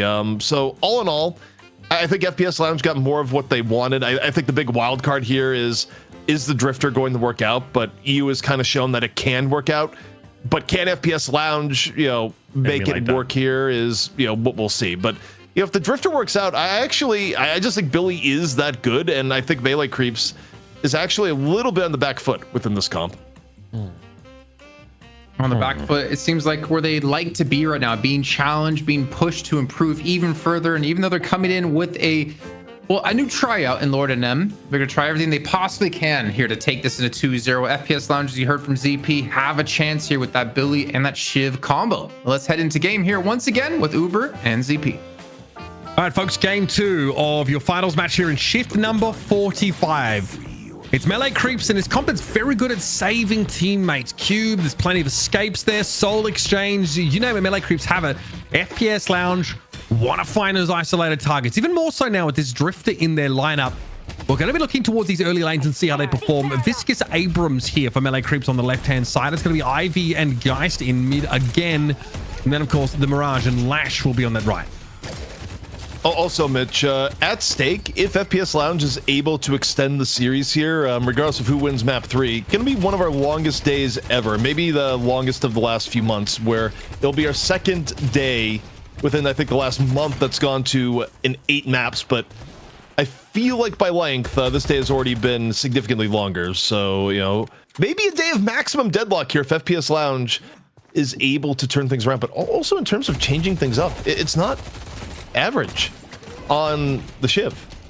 Poppers, they've done some reworking here. Okay. Interesting. Also, Billy and Infernus. That is annoying. That is a pretty nice duo here for FPS Lounge, even up against the Viscous lane. And you can see already, Ido is having to make great use of the cover here just to avoid this persistent poke damage that's going to be leveled. That goo thing is over there. Yeah, it's going to be super annoying. Also, there's a Viscous drift over there by Lord and M. Can be back in mid alongside this Lady Geist here. So also, can do get super fed in this game and show us just how frightening this pick can be. Stalker's Marquee connecting. Dive here on towards Do. Looks like Average really wants to fight for it, but it's taken a ton of damage off the backside. You know, also talking about hero pool variability, it's Ido on the Abrams again and Fishcake on the Lash. It's not the Ido Lash this time around, but ooh, the poke on the Average. So much. Feeling kind of brutal. The early laning of Mirage. Again, a big reason why this hero is picked right now. Yeah, Lash also is going to be able to find like these nice little openings to trade upwards with the ground slam, the flog as well. Headshot boost to an early take here for Do. So there's some confidence in this lane. However, Lord and M being shoved back in mid there against this Venator Paradox lane. So taking a fair face full of damage, but John still asserting himself there by the looks of things. We're certainly glued in on this right side right now. This drifter lane still, yeah, extra regen picked up here, of course, as Average is trying to take a minimum amount of poke damage while keeping this nice and shoved. Overall, definitely a laning phase that feels a little bit better for FPS Lounge relative to the last game where they felt a little bit outgunned at points in the early game, but neither team breaking here just yet. In fact, melee creeps actually getting out of some kind of sticky situations where we had Lord and M getting, you know, super low early on. There's just so much peel for this melee creep setup. I'm really curious to see how Average is able to leverage this drifter in isolating and getting those targets picked off. It's just such a it's a comp here that from melee creeps is very robust. There's not a lot of obvious glaring gaps here, especially when it comes to being able to deal with like this early to mid game volatility. Monster rounds here, so we are really trying to shove as best we can. Definitely, you know, this combination of early items is a sure sign that someone's not feeling super comfortable in this lane matchup. Yeah, I look at the difference between both teams, and I think the part where melee creeps gets a little bit of trouble is that if you don't get your Geist overly farmed, I do think frontline is a bit of a problem. Like FPS Lounge, of the two teams, is much more we're going to run at you. Especially you have Billy Shiv, and then, you know, half the time going to be backed up by Flame Dash. And also, you know, some of the close quarter, you know, ability of Venator. You know, melee creeps, they're forced to play this a little bit more finesse style, especially if they end up a little bit behind. Yeah, I think not having access to the Billy in this game means that they've got to be a little bit more careful. It's funny how much of a difference it makes with that pick going over towards FPS Lounge, but they really did prioritize it. I think it got picked second in this game. You have to respect it, especially in lane. It's a shoulder charge, no connection there for Ido, but always looking for opportunities. Amidst the Kudzu bomb, there is a bash down though. There's still nothing to write home about if you're the Abrams though. Happy to soak this. Sai though, coming off a little haggard from that, and this constant harassment here from Billy. We'll see an inward rotation over towards his buffs here as man. He really wants to fight for it. Oh, the parry from Ido though, and the getaway plan seems successful. Gets a casting buff, but Saya gets beat to a pulp in lane in the meantime. And there's a chase here on towards John. And his odds of escape are looking good. Not with the mark connecting, that is for sure. Average not only able to chase it down, but able to get the gun buff at the same time. And, you know, John just going like, swap. It's like, nope, you don't have that ability at 2.8k. So, and again, you think about why Drifter's getting played, you know, some of the lane pressure that you can get out of him is rather significant at this point. So, a small trophy being picked up first, courtesy of FPS Lounge. Now, whether or not you can do that again, especially once the Soul Exchange is available, certainly remains to be seen. That is Average's best chance to do it. I mean, stealing away that gun buff is pretty massive, though. Keeps a lid on that Lady Geist's effectiveness as a harasser in lane. of Size in deep trouble. Yep, not even time to get into Stone Idol. What a hellish lane to try and play into. Yeah, this is, you know, it's kind of what we alluded to there in draft of like, okay, you know, maybe if you're FPS Lounge, find a way to get, you know, a better lane setup. And they're able to do it here, plus still have the Shiv. Of course, maybe a decent portion of this, the power of second pick, where, you know, I think both teams favoring it for very good reason. Yeah. At the moment. Still melee creeps up in the series, so that second pick is going to go to them if we end up going to a third. Carbine here ready for the catch on Lord and M, and Paradoxical Swap is available. Enough to put Lord and M in a very compromising position. By that I mean bro is dead. I appreciate the active translation. It's like, yeah, let's cover this. That's caster speak for he dead. Bro finna die. All right, well, he'll be back in lane soon enough now. And those key ultimates are coming online. John has that Soul Exchange now, importantly. Oh. You know, Mitch, the pause gives us the segue to talk about, you know, various different caster words and the, you know, the translation that, you know, people may not know. For example, if a caster looks at your play and says, oh, that's an ambitious play, we don't actually think it's ambitious. We think it's probably likely stupid, but we're leaving ourselves room to wiggle out if it actually works. Obviously, Xeno could use that pause window to line his crosshair up to try and hyperline Lord and M, who made sure that wasn't going to happen. Xeno, good guy. Still playing honorably, despite that random pause coming up. Obviously, it was something that Vindicta players were abusing with their, their Assassinate as well for a time. Okay, chain gank here. And it's going to be a supply drop getaway. Yep, and a quick re-engage right after that. Chains are gone, but Abrams back on in. Elsewhere on the map, you got the Death Slam happening. Popper's getting taken for a ride. Seismic Slam, though, here and of the moment. Poppers finds Fishcake. Let's see if Abrams can find the GOAT. Yeah, no, the GOAT is down. Low man is dealt with. That was a nice little double back there by Saya. And I think it goes to show just how powerful that supply drop is. There's an escape component. There's also a stun component. Average picked up there, though. Due in trouble here under proper scrutiny. However, healing up and with a number of those Jin Spark stacks on. Wasn't quite able to bait into the parry. Poppers does go for it and ends up getting brought down. That's a very good result for Melee Creep getting that Mirage going early. Splatter, big damage. Parry, no good. Lord NM wants that kill and he'll have it. Okay, that was about the most tragic 30-second window of get parried I've seen in my life. However, follow through from Average, back in the lane, takes down Lord NM, and the Bloodlust is still there. Stone form, a little bit of a tickle, but Saya in some real danger. No airdrop just yet, although it's real close, Mitch, being up. If Saya's able to make a little bit of room, however, the mark seals his fate. Yeah, caught by the Stalker's mark long before. I think Sai knew that his days were numbered well before that actually came to pass. Jesus, I'm scared of this guy. Holy, AVG is a dangerous foe. Lord M comes in the lane, but Best gets a 1-for-1. He probably won't have much follow-up there either. Billy's going to fight him. Unable to parry. He kind of knows he's done here. Q for healing, but no escape, really. Mitch, we're assembling the at speedy... least. We're assembling the speedy delivery system with the amount of burgers being served in this lane right now. I mean, this just turned into a full-on die, run back to lane, repeat, just repeated trade-offs.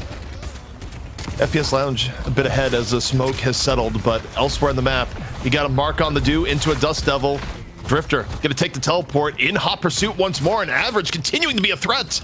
Yeah, this guy's a problem, bro. Backstabber as well means that this is exactly where he is his best. Now onto the Walker we try and go, but Dew is not going to escape. Bro, okay, that is crazy. What is it now? Lomain what? Family. You don't need family. You're a Deadlock pro. Do something about that Okay, real can we- quick. Can we inspect like the form of Drifter here as he's leaving? Oh, also, I don't know. Do you not talk? You know, look, living at home, perfectly understandable, especially in 2026. Rent is a pain, but you know, maybe talk to your parents and be like, hey, you know, look, big tournament, stay out of it. Yeah, but when bro is in them every week and kind of just wins them, I guess his family feel like it's kind of just another day at the office, really. Yeah, It's become very much a, you know, a fixture of household events. So no one too bothered either way. Lomain's able to shrug off the family aggro. Now fight over the buffs. Lomain forced to fold off this.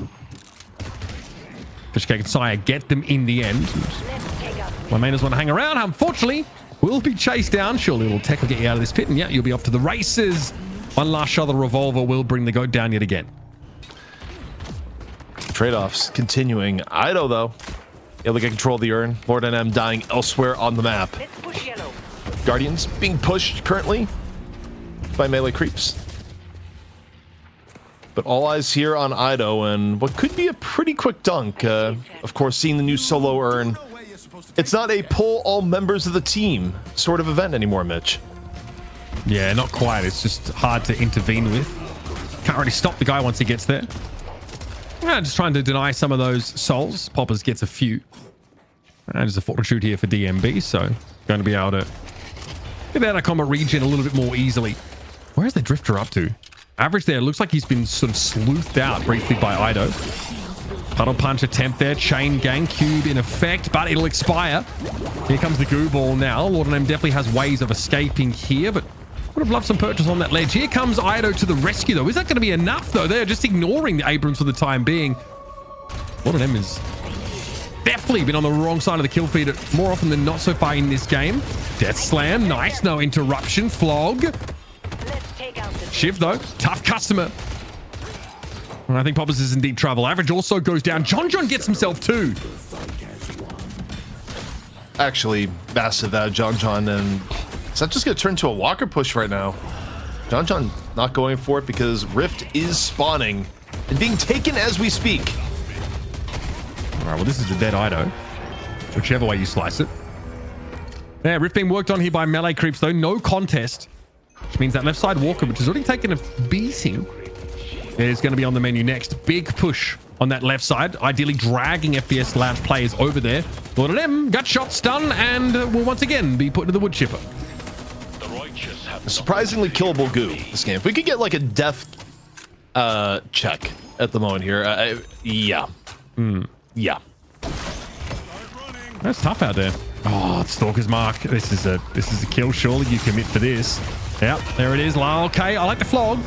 Trying to stay nice and healthy, but Average is continuing to rack up these eliminations. He's been busy on this Drifter. He's looking real good. Real sticky threat. Yeah, for those at home going, hey, when's Drifter going to get played? Average making him look mighty viable here, of course, on top of the EU play earlier today. Knives still out here from Poppers as Lord is just going to be another death. We are Lord is setting- dying on cooldown, Mitch. Yeah, we are setting the warp drive to max speed right now. He's going for it. I just having to get himself one. Here's the supply drop to scoop the beleaguered Abrams out of trouble. Sire, though, was hoping for more. No stun off the back of that. Stone Idol would have been a problem. Looks like there was no catch. Fight another walker here on the right-hand side of the map. Melee creeps struggling to keep hold of this one. And not a lot the Fishcake could do to intervene. Outslips Zeno. Mitch, Lord and M right now is averaging over one death every 2 minutes. It is a generational amount of just getting slammed as viscous. I think the as viscous part is probably the important thing to note here because usually viscous, has tools to get away, but a lot of I think like half of it though has been the average on the Drifter who doesn't quite let you get away. No, it's really hard to see. He look at him with the backstabber. Like he's just born for that combination. Once that Stalker's Mark hits, which I mean, again, looks like pretty straightforward to hit, isn't it? John now realizes this is a bit of a fight. This though is where guys can shine. An average confidence he's got to be feeling after finding so many picks. Doesn't really want to reckon with that threat. But Sire's never too far away from John, is he? And there's definitely going to be a chase there in that Drifter's direction. We'll see what that amounts to, though, as the Guardian is taken on this left-hand side of the map, and Leffer is going to be free to farm to his heart's content. Well, Even though the actual battle has been a bit tortured, Lord of M is able to get the Guardian before quickly escaping. Gets a knife as a going away present, courtesy of Poppers. He got away. He saw an enemy and didn't die. And got himself that mid Guardian as well. So, Lord and M, like him or hate him, he has been a very thorough presence on this map. A very, very chaotic mid game. Again, like we saw in the previous match, honestly. Very back and forth. Melee creeps have themselves a bit of a soul deficit, though, that they've got to sort of deal with. I won't be following up for the Stalker's mark anytime soon. I think if you're average, he is very low. Sire is on the chase. Can they catch this drifter? There's a buff here going over towards the Billy, and Ido's very low. Chain Gang going to be committed to this. Oh, yeah. We've been very serious about keeping this buff. So far, not too shabby, but the chase is on. John healthy. Lomane, not so much. Carrying that gun buff that I'm sure the Geist covets. Yeah, it just gave me an idea. Imagine you kill someone with the buff, and then you can just pick up the buff after. Like, the buff persists. Yeah, that actually could be a thing. But right now, the buff just goes away. Lord and M, this time, gonna get away with the quickness. As we look at the map, we have DMB looking to deposit the urn. Going all sorts of quick across the map. Will there be a form of intercept? I haven't seen urns really intercepted a lot here today, and I'm not sure it's gonna start now as Lord and M gets shot into the wall. Yep. Well, nice little gut shot there. Lord and M taken down, and the urn dunked in. Here's the issue, like, Lord and M is everywhere. He's in the relevant places all the time. Here's a death slam. Catch on the Venator is not something you're going to sneer at, but the ground strike doesn't really have that connection, and here's concussive combustion. Big hit, but brief immobilize here on left. Means he needs to try and slip away. DMB still very low. Paradoxical swap catches John, and no opportunity to use the soul exchange. Even had he done so, I think he still would have been flattened. It's been a reasonable spot this game as far as farm at 14k, but is pretty wildly outgunned. It lands the parry under enormous pressure, but Do kind of work on Mission Impossible, has the mark on him, and Leffa able to finish it on out as, this is starting to turn into a real significant lead for FPS Lounge. Yeah, this is getting out of hand, ZP. I feel like so many of these fights, melee creeps are just, incrementally falling behind each time. They don't really have that map control. They lost the right side walker. It's just not a good position for them to be in. And now, with only 4 players on the map, they're going to have to deal with this walker take. And they don't have seismic, so I don't know what the option is supposed to be here. Supply drop for Sire's not up yet either. Ido gets there, steals one away. Okay, buddy. All right, gets himself 2 rejuve buffs. That is pretty insane.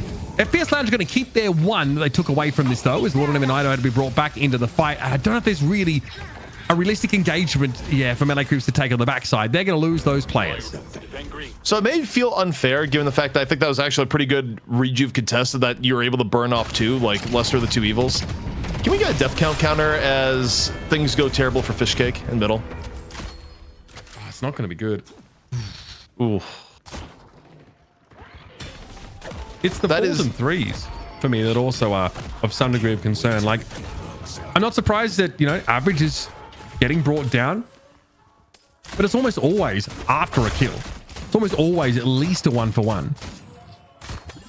Lord and M is just being turned into nutrient goo to sort of sustain FPS Lounge in their conquest of the cursed apple. He's just being served up like military rations. Mitch, there's going to be stories in the newspaper about how no one can walk 2 feet in the cursed apple without stepping into green goo after this match. Like, Viscous has been splattered all across the town in the last 18 minutes. Yeah, they are painting the town green, bro. Okay. Melee creeps. The very fortunate chance here just to collect themselves and the pieces of Lord and M that are scattered all across the city. Now, though, again, like Dispel Magic here for Poppers, that's going to be very important. Fortitude for Lomane. Got to keep him nice and active. Bit of a bag here, of course, that Average is working through. But again, you spend through those souls and they'll no longer be unsecured. So I think he's going to do just that. Bro is absolutely generationally rich. Not again. Why? It feels personal. Oh my goodness, the chain gang on top. Just as can you have enough goo, but okay. You got. Can he turn this into something favorable? Big parry. That's the reach of credit now, Burn. Now, what's the follow-up going to look like? Are the rest of FPS Lounge in the vicinity? Yes, Poppers has turned up. They're still going for it, bro. Lord of them still ends up feeding. This time, though, look, I I get it. You burn the rejuve credit. You're going to get... Oh, God, production. So we're on track here for the 0.5 deaths a minute stat. Oh, boy. Yeah, bro's getting followed around the map. Still, I don't know. Yeah, I mean, Duya just gets double teamed there. I was going to say he could probably hold his own against one of those, but not both. Leffa getting very busy now as well. In numbers, FPS Lounger on the move, and it seems like Melee Creep's getting caught short-handed at every encounter. I don't think this is going to be remediated. I think this game has gotten away from Melee Creeps. Yeah, I mean, every small skirmish has gone against them, and we just had a fight where I don't even know if, like, the deep dive on the Lord and M towards the end was the right maneuver, but it still worked. Gets the Walker. Buffs are easy pickings here for FPS Lounge as well. Survival for the Billy. Okay.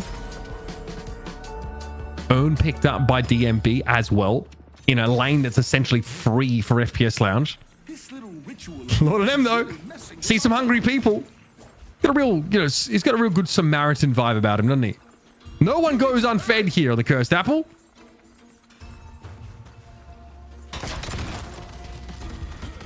Just more souls for your position 1 in DMB.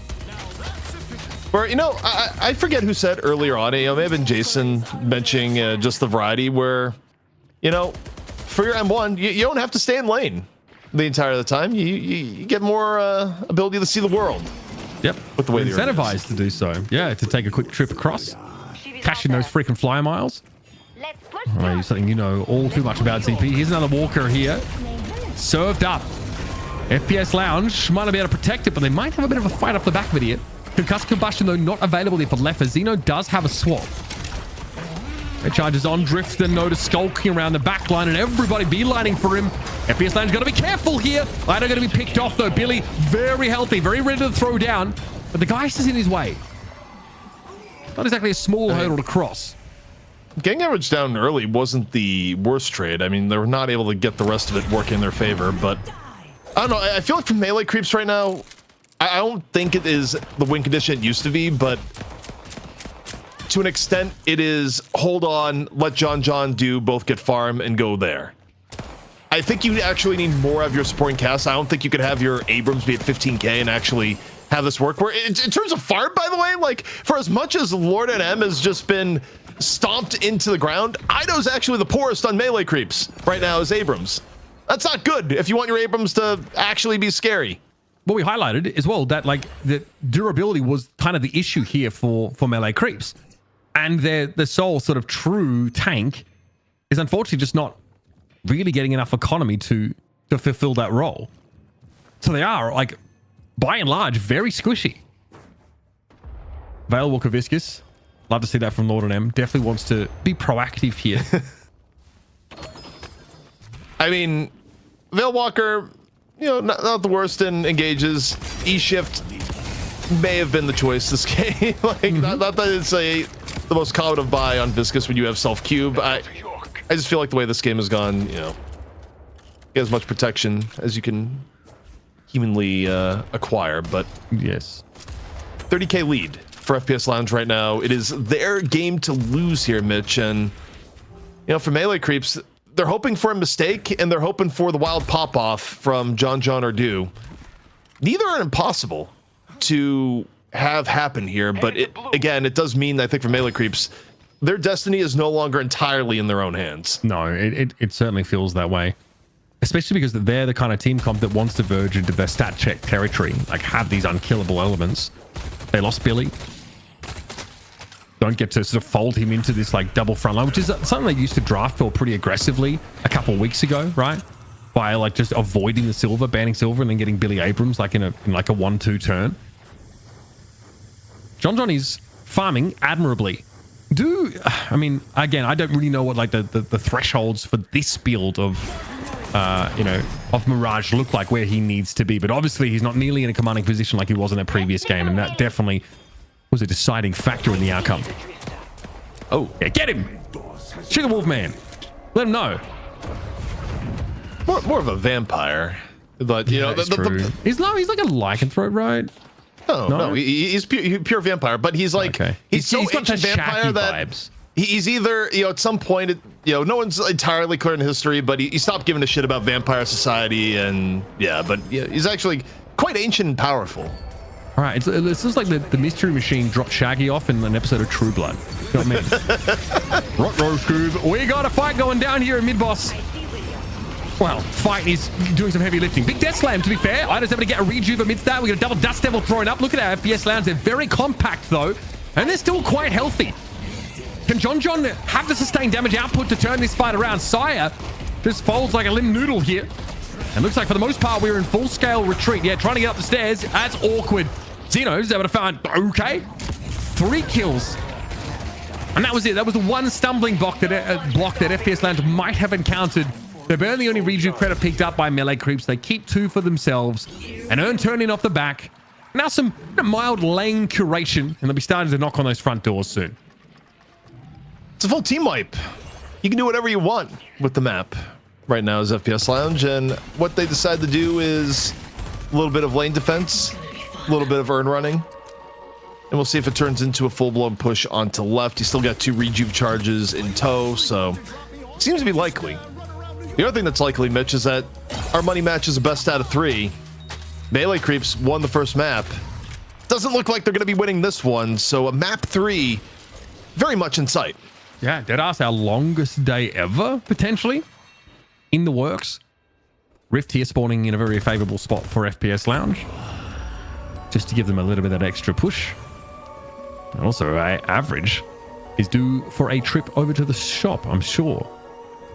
Interesting. Melee Creeps might see an opportunity to fight this. They're going to be there in time, and FPS Lounge is really not that invested in fighting because they get a walker on this left-hand side of the map. So sure, hand it over and hope that they can really go to work here on the left. It's just the Mirage solo. He's definitely going to be jumped on.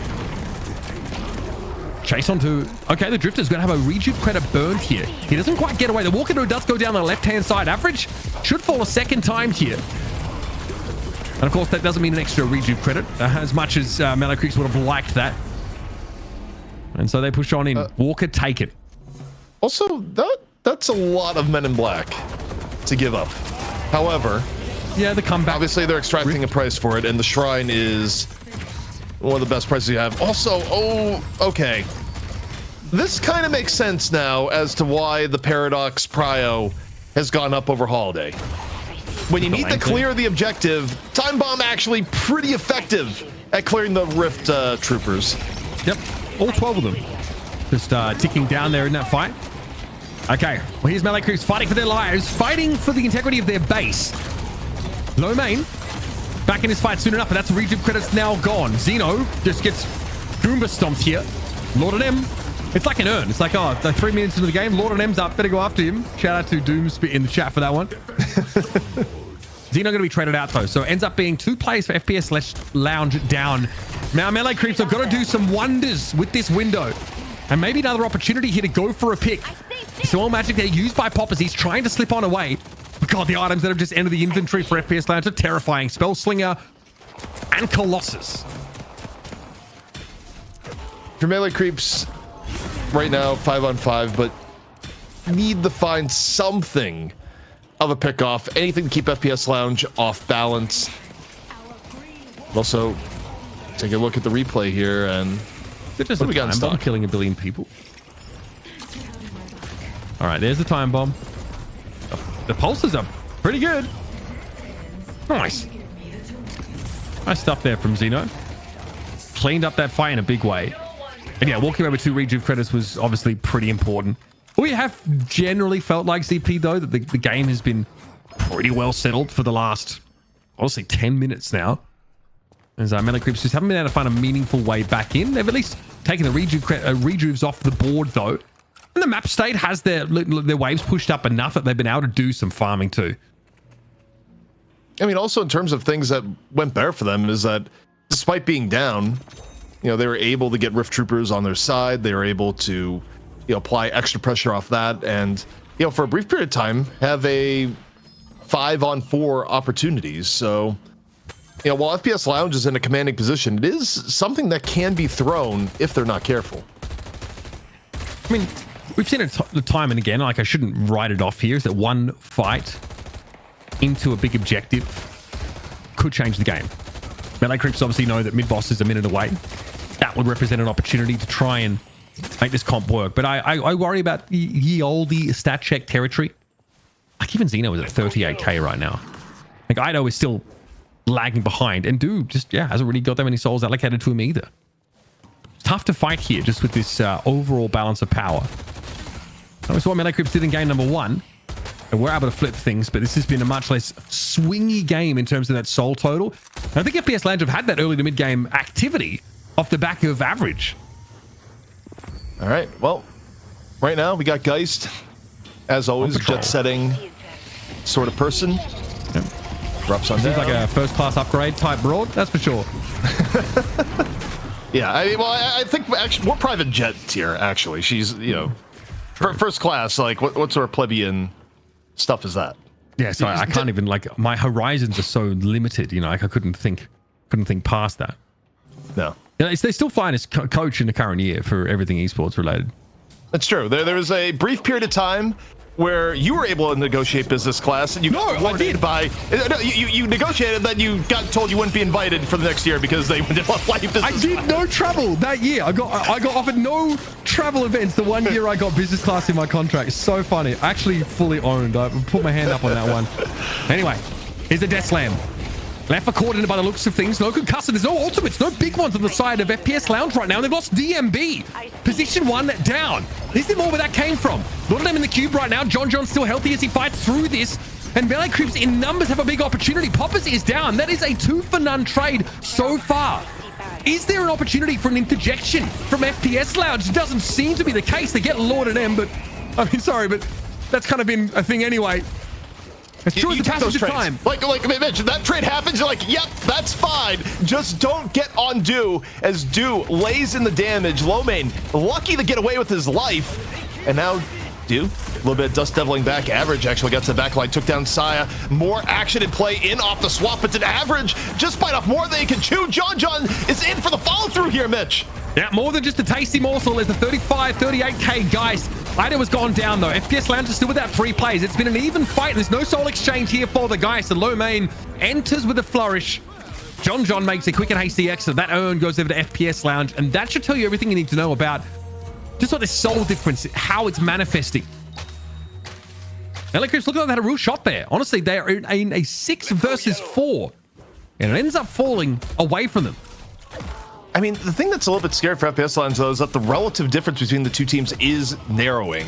Where, yeah, the lead is still around 30k, but 30k when both teams are over 200k is less impactful than when the 30k is, 120 to 150. So, there's a small chance for Melee Creeps to get back into it, and even though the fact they're dealing with a massive handicap and down a shrine. However, mid-boss is up, and the contest options here, Mitch, frankly, are grim. Even if those are up, you don't even have a Death Slam. It's still in cooldown. Yeah, it's just those big ultimates just not there. FPS Lounge have all of their relevant ones. Gonna go for it anyway. Try and get some rejuve credits off this. Fishcake gets the 1. Oh, a lot of them. Wow. Welcome back to the kill feed. Fishcake goes down, of course, after being brought back into the game. And Melee Creeps now are without their Lash and their Viscous for over a minute. Again, I'll give some credit that, as far as deaths wise, you're able to get a rejuve. Healthy death overall. Adds to the overall counter, which at this point is a staggering sum. Ew, that really is a large sum. Yeah, it's definitely like a longer bar than the rest of the bars on that graph. Like even just like a cursory glance would make me feel like that's like a little bit of a problematic disparity. I see Abrams. But like, in fairness, a number of these, key Melee Creeps players also like, 8 deaths or so. It's been some feverish fighting, but feels like things are starting to come to a head now. FPS Lounge are ready to try and close this out. Yeah, I'm glad I can still hear you because for me, the feed froze for a second, but it froze on having Geist. It's still frozen for me. Yeah. Oh, okay. But it froze on Geist teaming up with Ivy, and like that combo late in the game is actually pretty devastating with the healing. Now we don't have the feed on our end. You probably still have the feed on your end, back. but it's back. Yeah. Okay. Lord Name's alive. For now, Fishcake here trying to go for a Death Slam. under a lot of pressure. Unstoppable certainly helping to slip on away, but this is just melee creeps peeking out of their base to try and fight. Look at average and low main. They're both very low. Patron knocked though. They're still fighting for it. And here's average just slipping on away back to the front door. Damage has been done though. Patron knocked. That's devastating. Shrine's course have already been worked through. And now it's a last hurrah for melee creeps, who are certainly going to get stat checked here by a 58k soul difference. They're trying to go after the shiv here. I can sort of see why. Hopper's looking scary. No more rejuve credits left here for FPS Lounge. Surely though, ZP.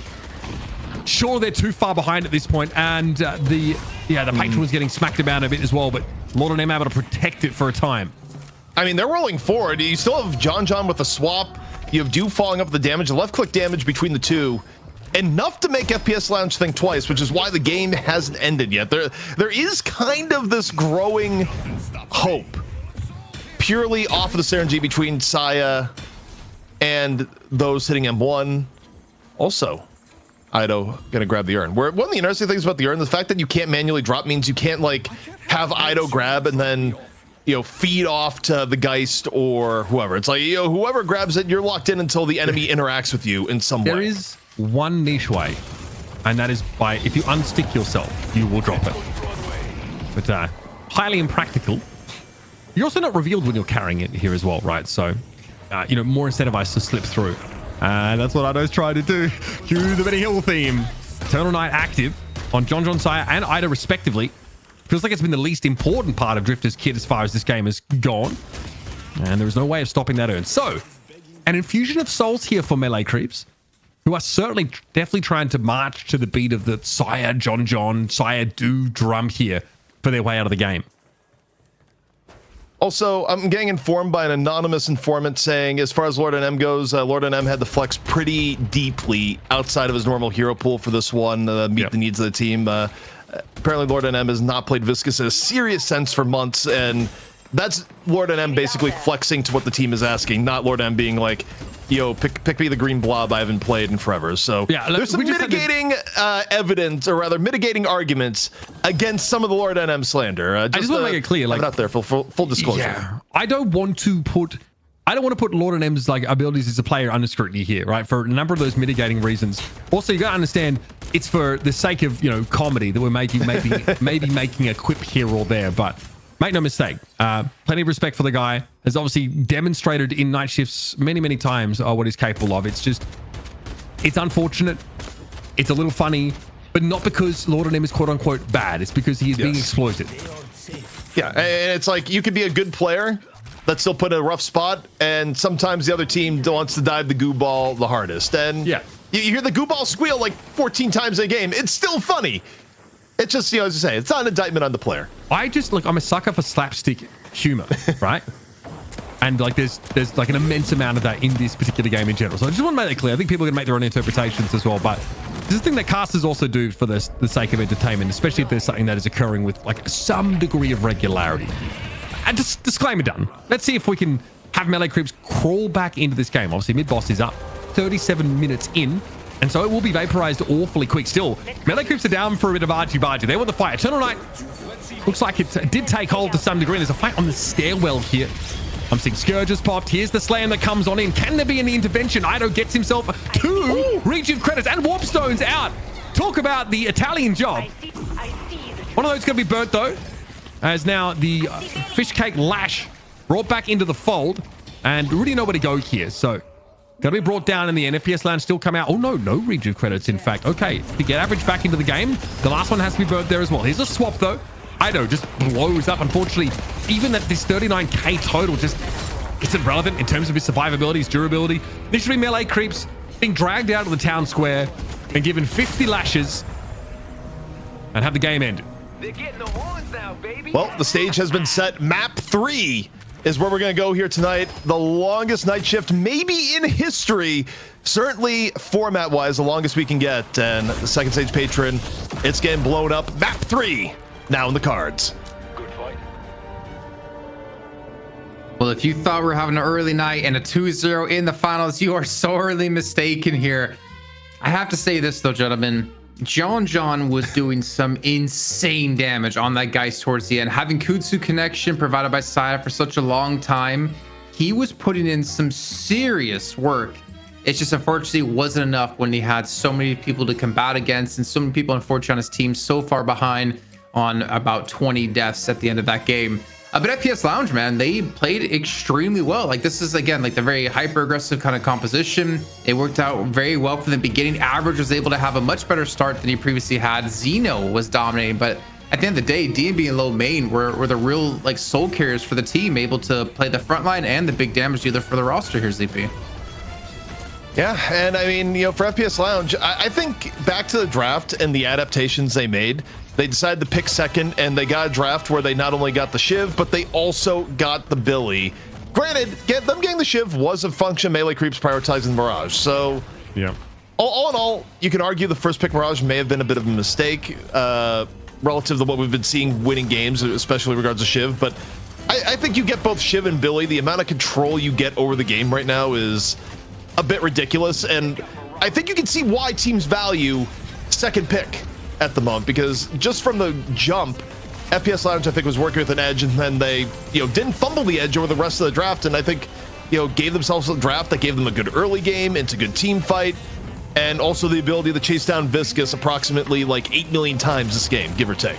Yeah, I think like being able to invest in these picks like Billy that have those nice mid game spikes, especially when they're able to develop a certain level of durability, is really important. I think it's the most important phase of the game right now.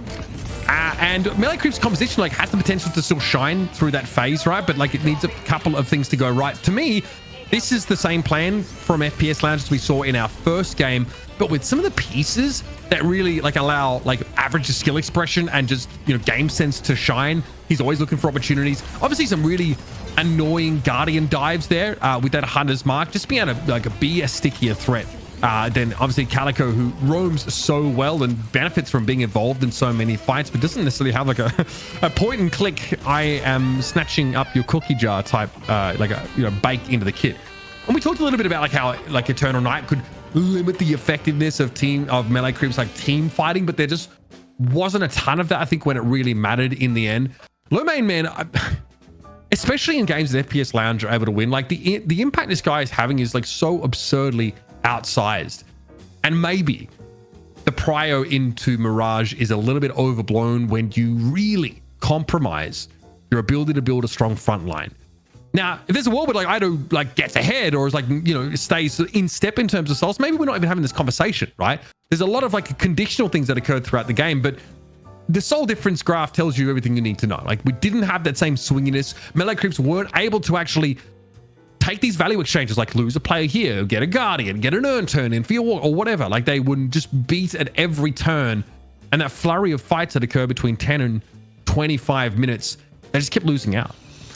The other thing too that... Go ahead. Sorry, go ahead. No, I was just gonna say, as far as trends within the game, I feel like Paradox, especially when we got like the pure view on it, was also kind of the comeback prevention machine where, oh, you got the Rift Troopers and there's a bunch of them heading forward. Well, Paradox, also kind of fitting being a being that's dealing with time and space related things, can basically deal with infinite amounts of Rift Troopers courtesy of Time Bomb. So the fact that Paradox is basically acting as this hedge against a big comeback play courtesy of the Rift Troopers was like super effective for FPS Lounge actually maintaining their lead. And he put on some serious work too. I mean, he had 50,000 damage done. Him and DNB have basically the same amount of souls, and he still did more damage than DNB. Obviously, a lot of it came down to those time bombs of the AoE, especially at that mid pit we saw picking up. I think that was a quad kill, or a pentakill. I'm not quite sure exactly what it was, but it was insane play with just that one time bomb alone. But even average, I mean, we talked about him having a very rough game on the Shiv in game 1 in the series. He was able to have a much better performance here and got up to some extremely high stacks. But obviously, the elephant in the room is the fact that, as you guys mentioned on broadcast, Lord and M, this is a hero he really had to dig deep and play, and it wasn't really something in his wheelhouse in the last few months of play. 14 deaths can be, understandable in that situation, but you wonder if Lord and M was on a more comfortable hero, would that have been a much closer game and potentially even a Melee Creeps win? And I think you could do that without compromising like your comp. If you can secure, maybe like Silver has to go up your like pick prio a little bit more. I think Lord and M looked really good there. You have other options if you still want to fold Viscous into your setups here. But again, like maybe that game looks entirely different if like Northern gets off to a better start, if the overall game plan is able to come together a little bit more. Like, there's so many factors that can determine an individual's ability to be relevant in the game. And like Lord and M like is always where he needs to be, often maybe like a little overextended or a little on his own, but like the guy's game sense is pretty evident in that like he's always in pertinent locations. It's just like, is the rest of the team on the same page as him? Do they have the capacity to actually make something of that foresight that he has is also another question. Okay, well, ladies and gentlemen, we're going to be heading to a break here. We get things ready to go for our third and final match here of the night as the North American portion of the show, the Deadlock Night Shift number 45. We'll see you in just a few.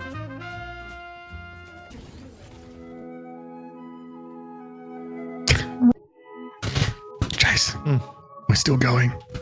The show is still happening. Yeah. It's 6 a.m. here in Italy, but it's prime time on the Curse Apple as we have FPS Lounge. Let me get more soothing. FPS Lounge taking on Melee Creeps. I just sound like Cartman there for a second. I don't know why. What's going on, guys? We get some Deadlock to cast.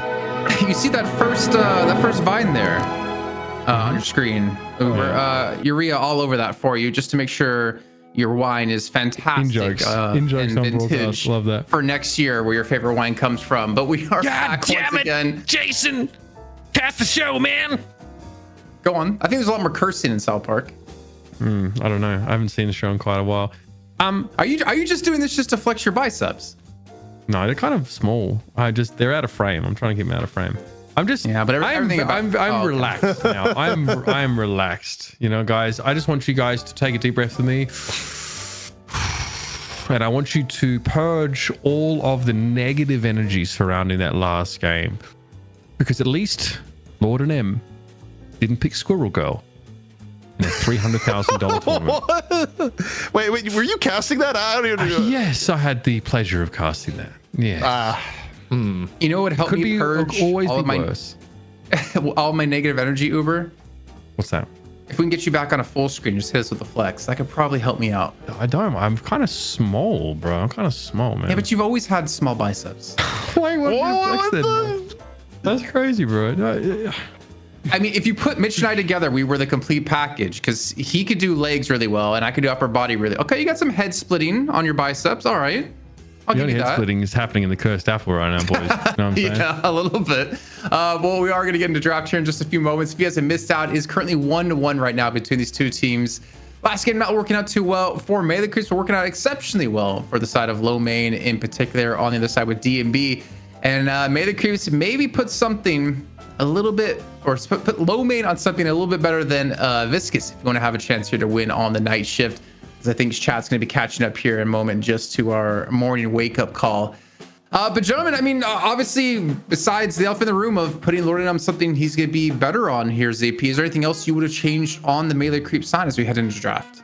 I mean, mind control, FPS Lounge, so you get second pick again. I think second pick has a pretty big advantage. And yeah, I mean, look at the post-mortem and the stats of how often Lord and M has played Viscous. I think Lord and M got put in Kobayashi Maru kind of situation there, and you know what happened, but now Melee Creeps, they get to come in with a way stronger draft position, and they have second pick. And I think the way the drafts are structured right now, giving up one premium pick but then getting the two right after is pretty solid, especially when potentially that one of those can be Shiv or Billy. And teams right now, they're not prioritizing the first pick Billy, who, by the way, as much as we're talking about Shiv, I think Billy was the difference maker, especially with Low Main being able to play the Billy. If I'm FPS Lounge, I seriously consider going the Billy first pick and not giving up the Melee Creeps here. Okay, well, change up of bands has commenced here with the Infernus being dropped out. Billy has been picked by FPS Lounge. Okay.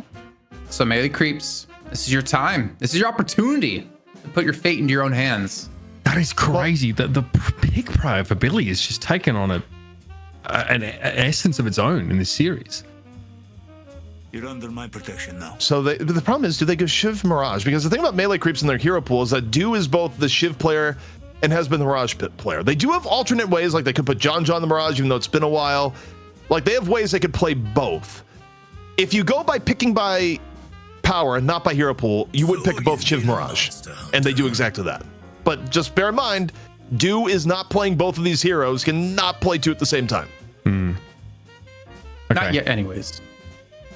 I mean, we're working on cloning him for the sake of NA so we can hold a candle to EU in our NA tournaments that we're having here. Yeah, Venator. Still, like, I mean, like DMB just wants to just lock in and go for it. I think Venator's like pick prior for Melee Creeps is completely fallen off a cliff. Like, they're just happy snapping up Geist if they can get a...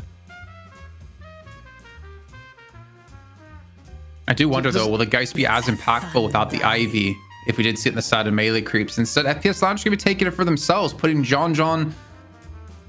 I mean, what is John? I mean, John just going to play Mirage? Yeah, I think legitimately you could just put John Mirage here. I mean, you need a Mirage player to begin with. Otherwise, you think about the heroes that John's going to go to. Like, the hero pool does get rather slim, but Pocket... Okay. Dude, he's not playing all three of these heroes, bro. Not yet, anyways, Uber. We're still working on the ability to clone him into 3 different people. Well, okay, we do have this guy called Ido. Maybe we get the return to the Ido Pocket in this particular game. You know, just saying. That's crazy. Ido Pocket, glorious return. No more Abrams stank. But again, I mean, Melee Creeps are they? I mean, if they want, I guess if they want Abrams later on in the draft, they can sort of snap him up. I kind of wonder, like, does Silver give you some tankiness there? The Abrams going to be banned out. Okay. Interesting. I like FPS Lounge's look, man. I really like where their comp is going. I get the Pocket obviously is always going to be dangerous, but Dyson Billy already picked up. I mean, getting Viscous as well. So that has to be a Saya Viscous this time. Could be. I would say. Yeah. And then like Shiv and Viscous together is already crazy. But you also just buy time. If assuming Do is on Shiv, if Do goes in, you buy him time for that affliction to get set off and to buy time for them to get low, that you can just reset your execute over and over with that killing blow. And then you're going to be able to snowball these fights. I see a lot of potential in Melee Creeps, to be honest. Also, think about the Melee Creeps hero pool and what Lord NM is good at and was played a lot of. I think Silver actually maybe comes back in the fray. Yeah. Silver isn't banned this time around. Yeah. So probably Silver +1. Yeah, that does mean that you are not playing like Ivy or something like impactful. So I guess we'd have to start talking like overarching game plan for Melee Creeps. Viper. Fish cake. Okay. Wait, you don't take affliction damage when you're in the petrifying bullet, right? I would imagine you wouldn't.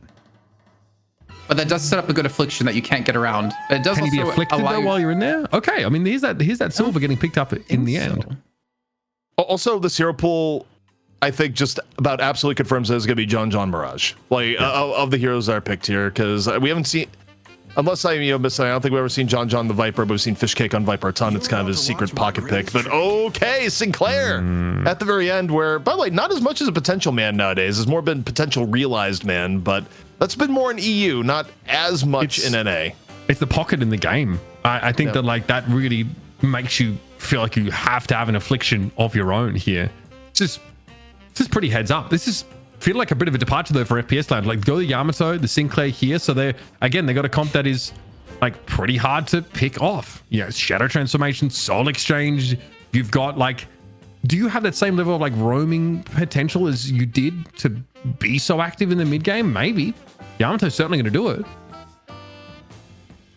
Is that going to be average then on Yamato? Actually, no, it has got to be Xeno, no? No, Xeno's on the Paradox. I always associate Xeno with Yamato, but I don't know. There's a lot of moving pieces on the side of FPS Lounge. But the Sinclair, I mean, I think even beyond the affliction out of pocket, I think Petrifying Bow is also a really good ultimate to steal. Lycan Curse is also a really good ultimate to steal. I think in general, Sinclair has a lot of good ults depending on the stage of the game here to actually use. I think stealing Silver ultimate early on is really good. I think then you can transition to like stealing Petrifying Bullet if it goes to objectives or even affliction. I think Sinclair can have a lot of potential this one, ZP, if played right.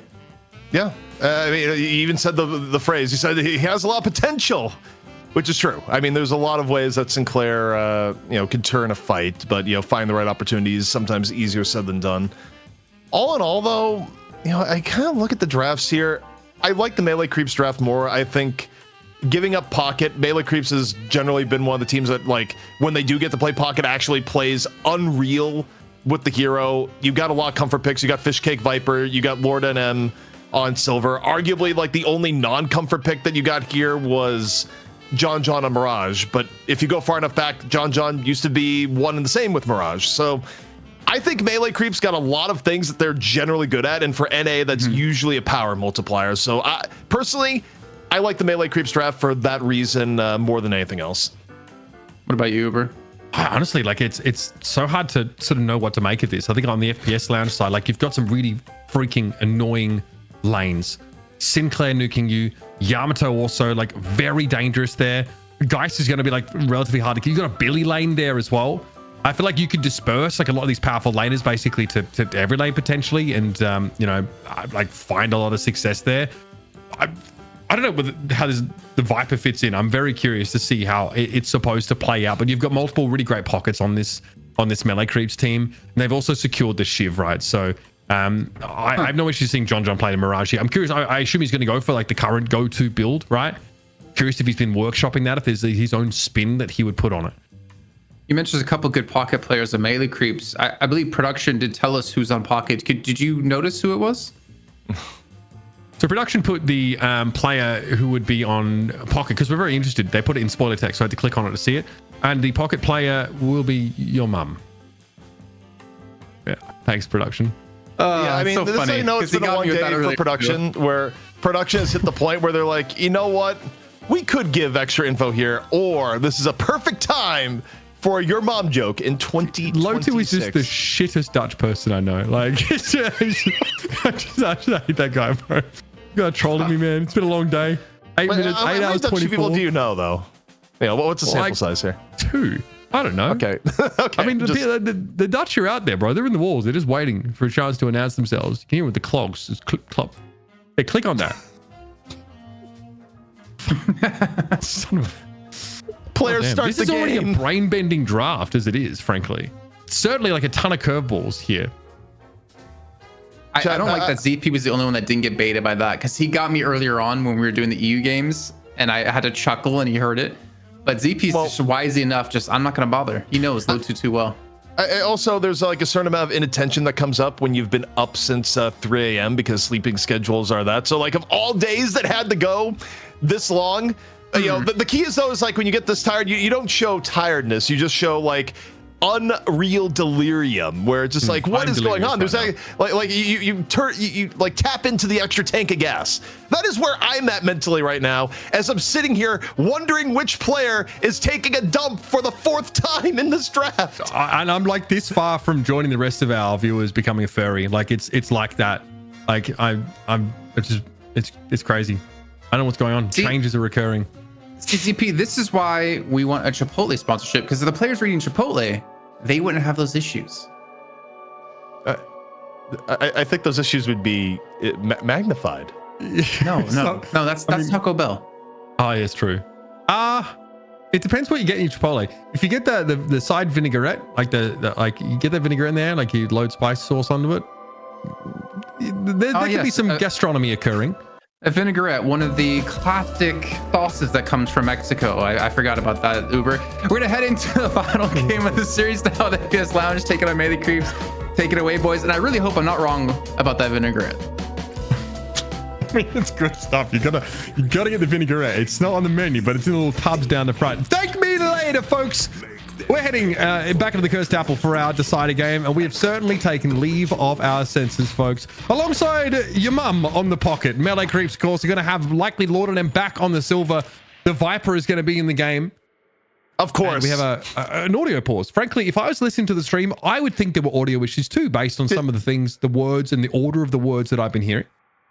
Did Average, was his name in that font beforehand? Is that only showing up in the pause, or did we take longer time within the pause to change our Steam names?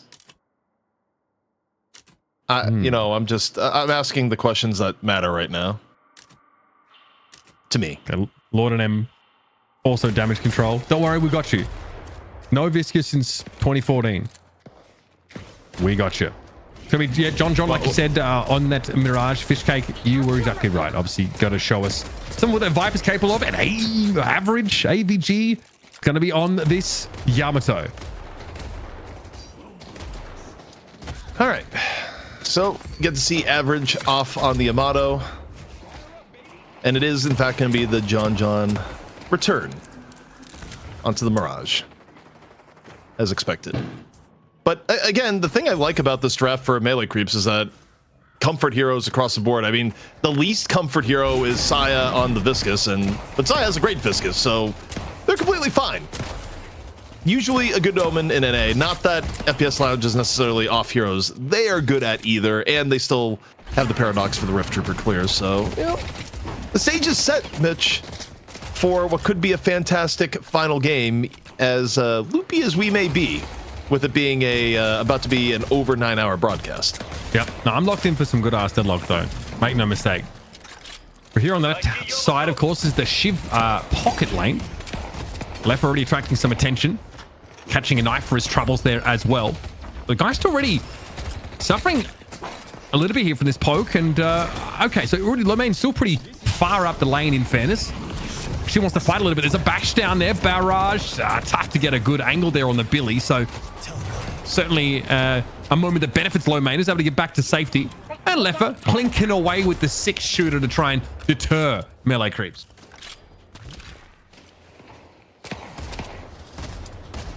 Tense situation between both teams in the laning phase, but so far, no serious advantage just yet. Power Slash in from Average. A little bit of parry fishing out from Saya. Back and forth. Mitch. Yeah, again, like I think that like once we get towards these like later game fights, I'm going to be very interested in how the Sinclair like plays into this. Bro's Vexing Bolt is just extremely troll in lane, so going to give you some extra poke potential. That parry didn't quite go off. It's a self cube here for Sire, and then he's going to fold in John. A lot of pressure here on AVG. Parry is good though. Sire's in deep trouble. Bro's getting the car beat out of him, and a power slash from Average will secure that elimination now. Going to be a Dust Devil away, but I think John is cooked as well. Average just tearing his old teammates apart. I mean, like, you talk about potential sponsors. I think wrong genre. We need burgers right now, and we need like the cheapest, you know, most efficient burgers around. That was the White Castle moment right there, as far as the burgers being handed out. But it is a boxing session ended against Saya, and you know, to the benefit of FPS Lounge, being behind in middle for melee creeps, not the ideal start. Yeah, and one parry changes the entire complexion of that fight when you're in a 2 versus 2. Big swing there. I expect mid still to be quite frothy. Plenty of fights to be taken there. We're on the left-hand side. This is a Silver and a Viper lane. Fishcake alongside Lord and M, who has extricated the apple from his mouth and climbed down from the rotisserie after the previous game and looking to do some damage. Yeah, Lord and M on Silver, much more comfortable pick. Far more threatening. As it turns out, playing a hero more than once in the last 2 years, beneficial as the bullet connects. And I mean, Vener may be living, but that is a trip back to base, perhaps. Or at least this is just, yeah. I mean, it's just paved the way as well for Fishcake just to chew through that wave, get some nice farm, flying strike, catch onto Sire. Little Crimson Slash follow-up here is, again, Average. The Average is laying it on thick, man. Forced back behind the turret. Not really often you see the dynamic duo of John and Sire taken to task here, but Average has their number so far. This Yamato in lane is a terror. Surely for Fishcake, surely. Got shot back low to the Guardian. Still dangerous for Venom to step up when Lord and M is looking imperious, but Poppers will have a crack at it for sure. And it's going to be Average here as we head over to the right-hand side that gets that elimination. Unreal. Got shot from DMB, by the way, in what in many cases would have been certain death, but Average looking to get a little bit frisky. Saya going in here, the Curse of Viscous, but this time the parry comes in, and Average not exactly loving the exchange. It is not going to be goo hunting season this game the way it was before. At the very least, that's what melee creeps would like to believe. In fact, like, can we get the death count? I think it is Viscous. I'm just saying, like, Viscous may be leading by virtue of 1 versus most people still being at 0. Sure, don't pull up the death count, guys. Please. That would be insane. It was great roam across there from mid, though, by Average. Like, gets a bit of breathing room in mid. They're, like, dominating the lane, so it frees him up, actually, to make that, like, rotate over really early on in the piece. It's like a 5-minute sort of gank there over towards the right-hand side.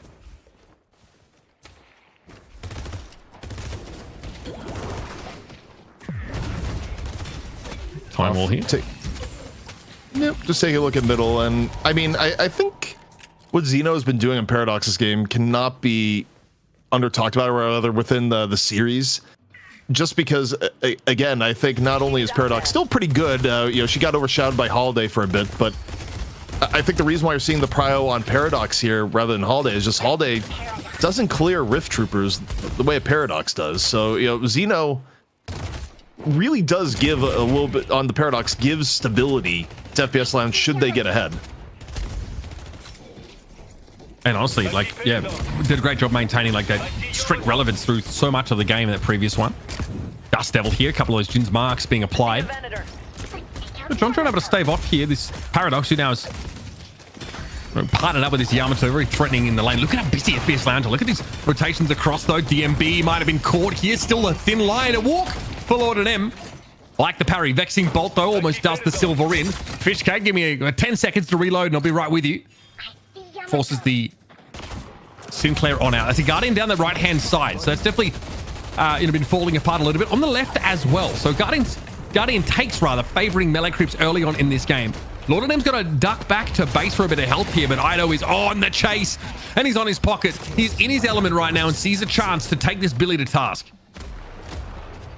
I think if you're a fan of melee creeps and you get Ido on pocket, you're just like, yep, feeling good about this right now. It's one of the longest lasting stories in competitive Deadlock. I mean, it goes all the way back to the Fight Night era. It's like, oh yeah, Ido in pocket, you know, don't give LeBron the ball. Don't see it all that often nowadays, but the Sun, Moon, Stars aligned as Duke picks up a piece of Leffa. Just such a nice cube there. Answers the swap pretty comfortably. Xeno getting picked off. And again, that Guardian here on the right-hand side, though, is getting worked down by FPS Lounge. So wherever average is, you can expect there to be a bit of an advantage derived by FPS Lounge in this game so far.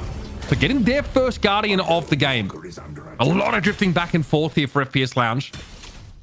No real presence on the left-hand side, though. We are, of course, having Sinners picked up now.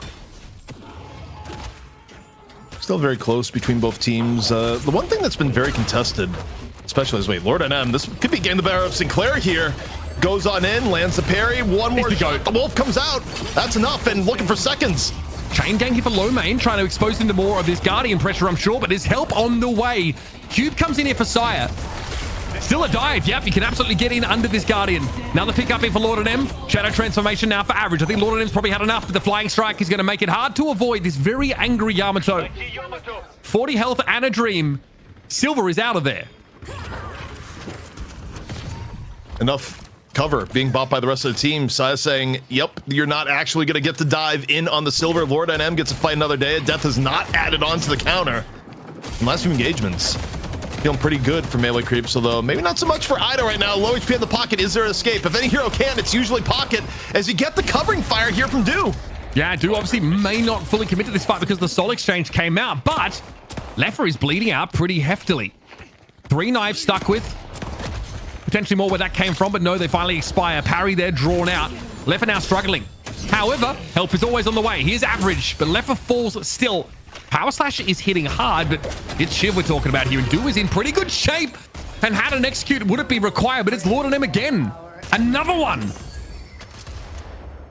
Different type of streak starting up this time here, Mitch, and it's not the one that indicates deaths. Lord and M, far better game, which frankly is probably be expected when you get to play a hero that you're on normally. But, you know, for the FPS Lounge point of view here, you know, the laning phase, it's been a little bit tortured, which isn't what you want within a Sinclair comp. Now, granted, while Sinclair is like one of the better laners in the game, the reason why you're picking Sinclair here is largely because of the pressure you're able to do the clone Affliction.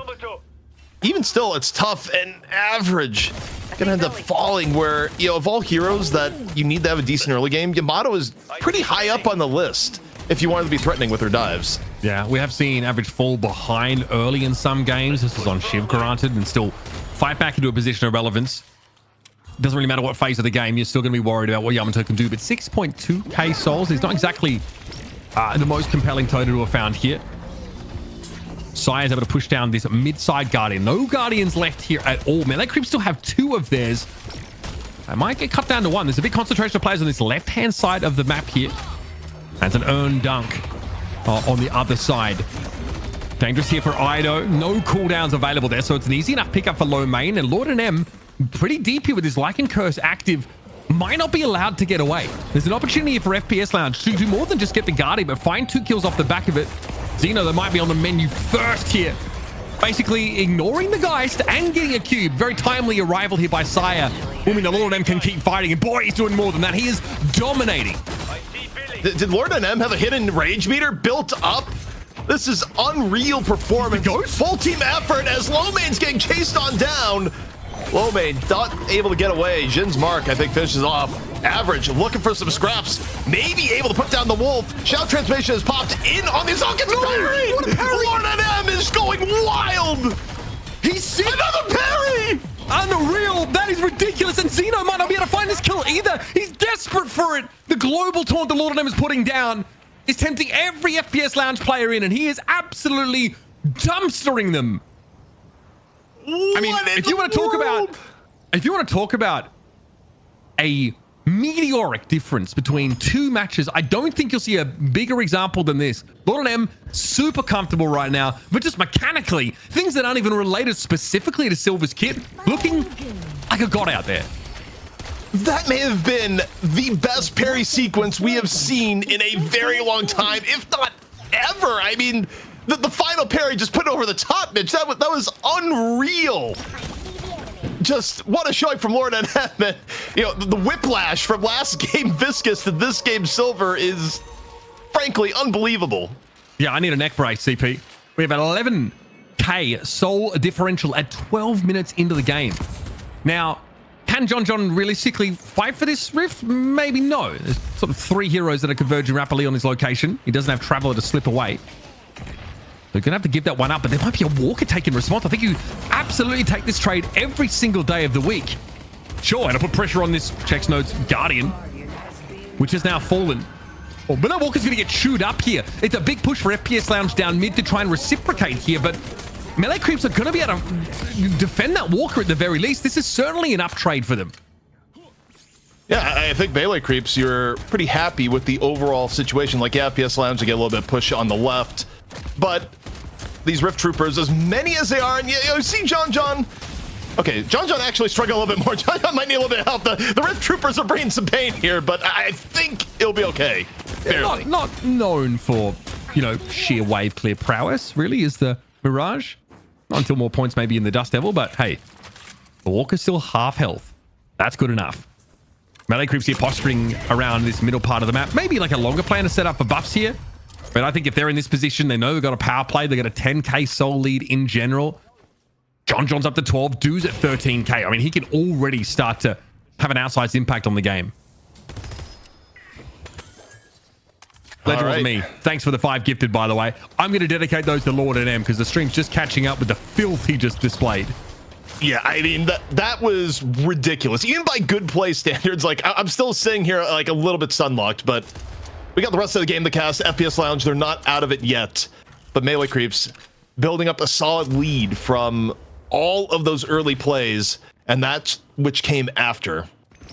Looking at the left side, Ido, Affliction, good to go. And, there was a point where melee creeps would cop like more Viper bands than expected because, we even talked too much about Fishcake, but this is a really strong comfort hero as Average decides he wants a piece.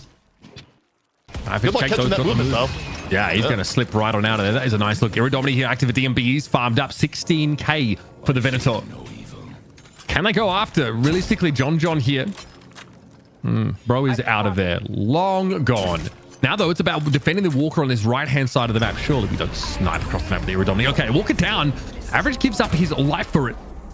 Honestly, I think if you're FPS Lounge, you're happy enough with that. Remediates the soul difference to some degree. Chases on Billy up on the high ground. Looks like Fishcake is better to fight. Even without that bowler, sees a chance here just to flex his Viper mechanics. I mean, his movement is kind of sick. Both of these players, honestly, have had some pretty ridiculous travel sequences across the map. There's going to be a catch here onto the Billy, more likely than not. Man, this is what the game looks like at the high level. It is hard to follow. Low man eventually falls. A big Affliction caught onto 3 players here for FPS Lounge. Saya has gone down. So through mid, there's going to be a bit of a protracted engagement. But behind it, there's an urn in the hands of Lord and M. Also, I mean, the 3-man affliction there, you talk about just limiting your options to get back into things. Ido cooling down FPS Lounge. Lord NM gonna grab the urn just to add on to what has been a bit of a windfall. Yeah, you talk about the scales of karma just swinging wildly back and forth. Things return to the mean.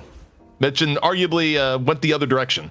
I mean, I think there's just so much to be said for, getting put on a hero that really suits you. And even if it doesn't truly fit Melee Creep's comp, right? Maybe they would have liked like Ivy and the Viscous here in the mix.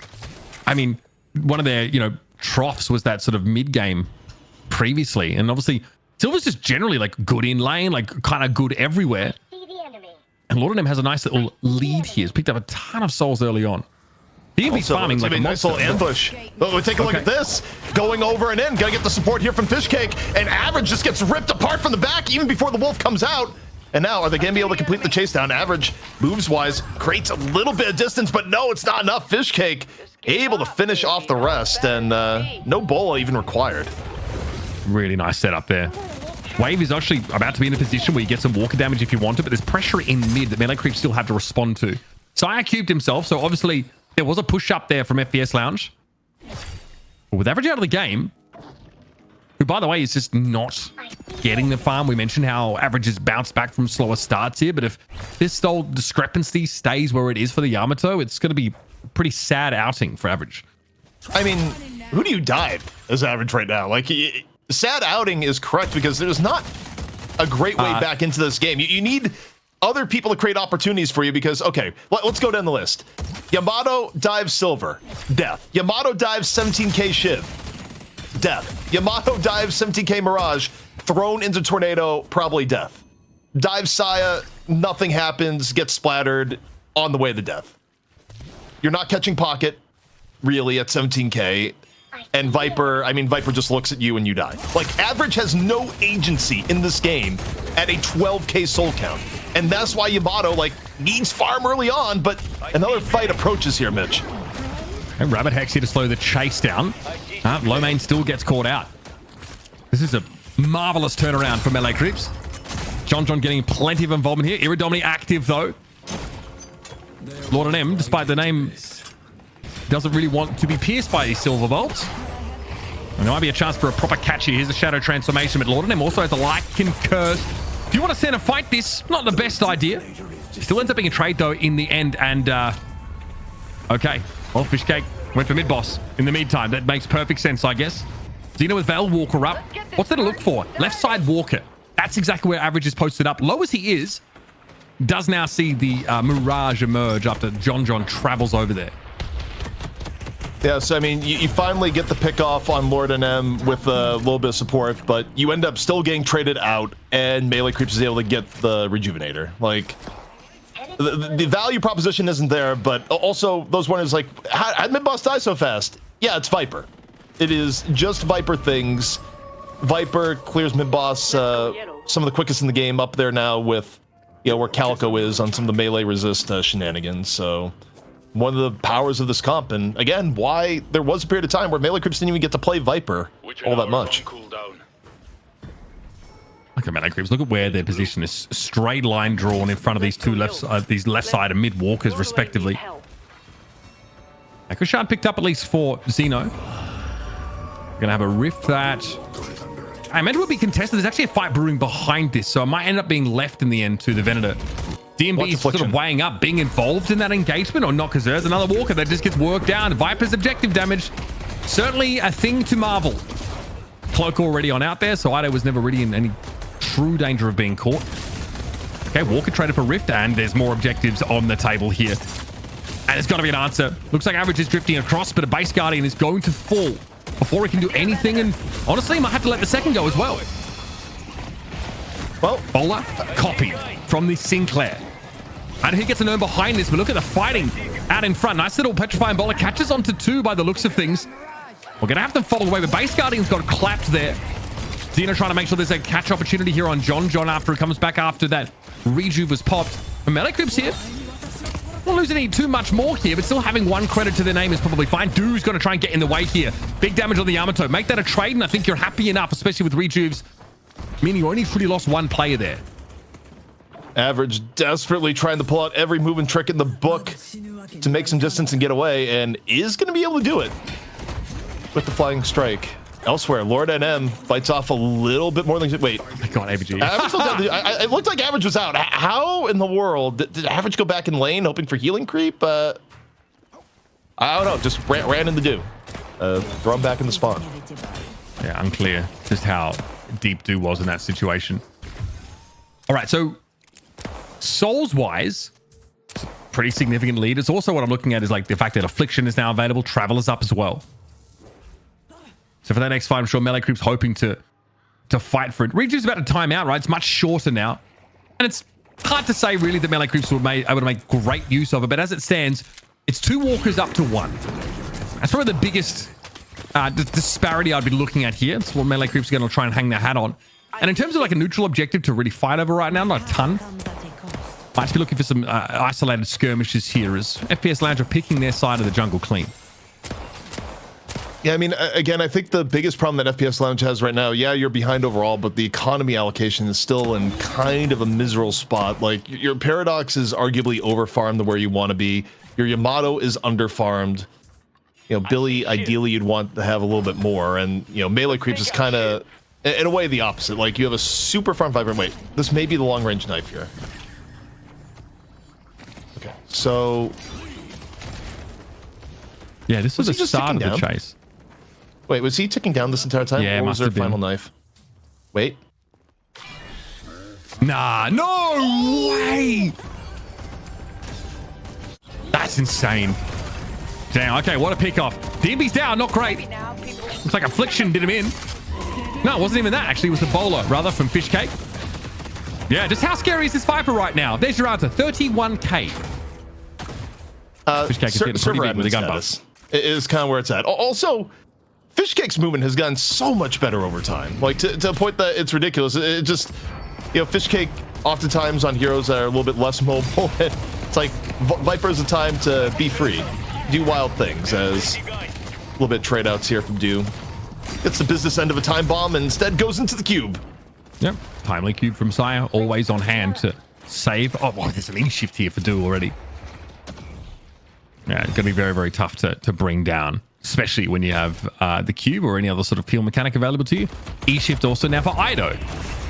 I think that's an item that really makes it hard to catch up. Like and Curse here, but it's Lord M. Oh, man. Sire is doing it all. Rescue Beam Cube gets the wolf out. Sire just saving lives behind the scenes. You know, when it's been picked up this series, Rescue Beam been used to great effect, but things are getting down and dirty. I think Dew is on the front lines right now with Fishcake. They're able to take down 1. Okay, John that there, but not necessarily required at this time. 3-man Affliction. Yeah, that's a pretty good hit here. Melee Creeps, can they make use of this? Xeno and Lomane dropping very, very low. The strong winner blow him over. Lomane falls here. DMB pretty healthy when he's hit by the Affliction in the end. Poppers, though, caught by the bowler. Another one picked up for Fishcake. An absolute menace out there right now. And surely this left walker has to crumble now. Wave not pushing favorably yet, but you can imagine once it gets going, it's going to be all over. And frankly, Fishcake's not interested in waiting. Oh my God. Look at this objective damage. Every walker has had the Viper's mark left on it in some fashion. And this is only going to get further and further out of hand, folks. That is such a disparity between everybody else on the map and Fishcake, who, again, we let the Viper get through. It's been a while since we've seen it from Melee Creeps, but man, it still hits a little different. Can we get the player damage and the golden statues? Like, just can we get the full like stats autopsy on the game? You know, autopsy are usually done on things that are dead, but we're trending there at the moment. Also, Ido's been gambling this game. It feels like Pocket has been in as many fights, but you know, Ido still had some 3-4-man afflictions. Got the net worth. I'm actually quite curious on the damage. God, Lord M, man, such involvement. Yeah, the silver popping off. But it's more than just a redemption, honestly. I've just forgotten. I've just wiped my memory of the previous game. It just doesn't matter. Especially now that the series decider is hinging on this and Melee Creeps are healthily in the lead. Ernest taken up here in mid. Yeah, Melee Creeps definitely have an awareness that FPS Lounge are in the vicinity. With mid-boss available, that's also something you've got to reckon with here now as well. Affliction is ready, but audience participation for Poppers. You've got to respect that as well. Earn turn in for Lord and M. Not in the picture at the moment, but can certainly get there. Unstoppable going to be popped in by Fishcake. Going to be very hard to slow down. Bowler ready and waiting to be thrown out. A big damage off that Paradox. Another timely cube rescue being combo from Sire. Mid-fight, by the way. So Fishcake's going to have to get busy yet again. Sire goes down for that. But hey, Poppers have been picked off. So that's that audience participation and no longer an issue. It was used earlier, in fact. Fight is now being taken to Leffer. Okay, just don't bother with the ship. I just don't know how you're supposed to burst them down or kill them at all. And that's 3 players down for FPS Lounge. And there's more where that came from. Fishcake is ready to fight again, apparently. And it's controlling this space inside the mid-boss pit, CP. And now down into the corridor. A little bit of Dust Devil action on top of it. Xeno gets sent to the air and finished off. The multi-threat setup here for Melee Creeps is that, you know, it feels like it's all you can handle to deal with the Viper and Shiv. And yet you got Lord and a Pocket, and yeah, I mean, the threat stuff, you cannot deal with all this, especially with the lead that Melee Creeps currently has. Avid trying to make something happen. Shadow transformation, but quickly thrown in the ground. Might as well not have had it at all with the stat check that Average is being faced with. And likely be 3 rejuves here to Melee Creeps. We got a steal opportunity. Got shot into parry. Nothing gonna be stolen this time. Got 3 rejuves picked over. It's like someone got stuck by the looks of things. Xeno adamant that they would have won that fight. That one sort of remains to be seen. But again, we're going to move on along. Rift denizens now active here on this left side. Base Guardians on the right and left here. All that remain for FPS Lounge before the base starts to get cracked.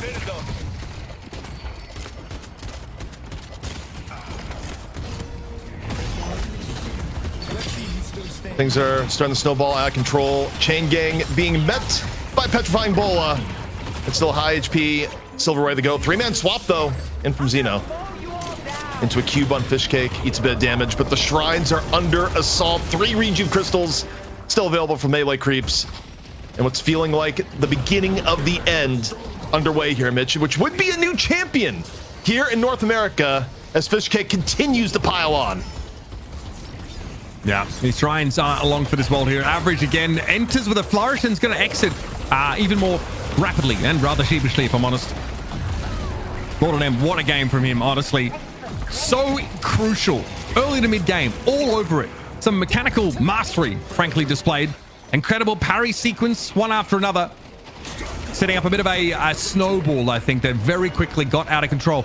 Surprising to see a game sort of go like this between 2 teams that are so closely matched in general, but Melee Creeps have taken hold of every opportunity they've been afforded in this game with both hands, and they're going to convert that, of course, into being our champions here for this week. Shift number 49. Looks like Melee Creeps are going to be back on top here. A little bit of fanfare, a little bit of pomp and circumstance, but amidst all of this, the patron is getting absolutely desecrated.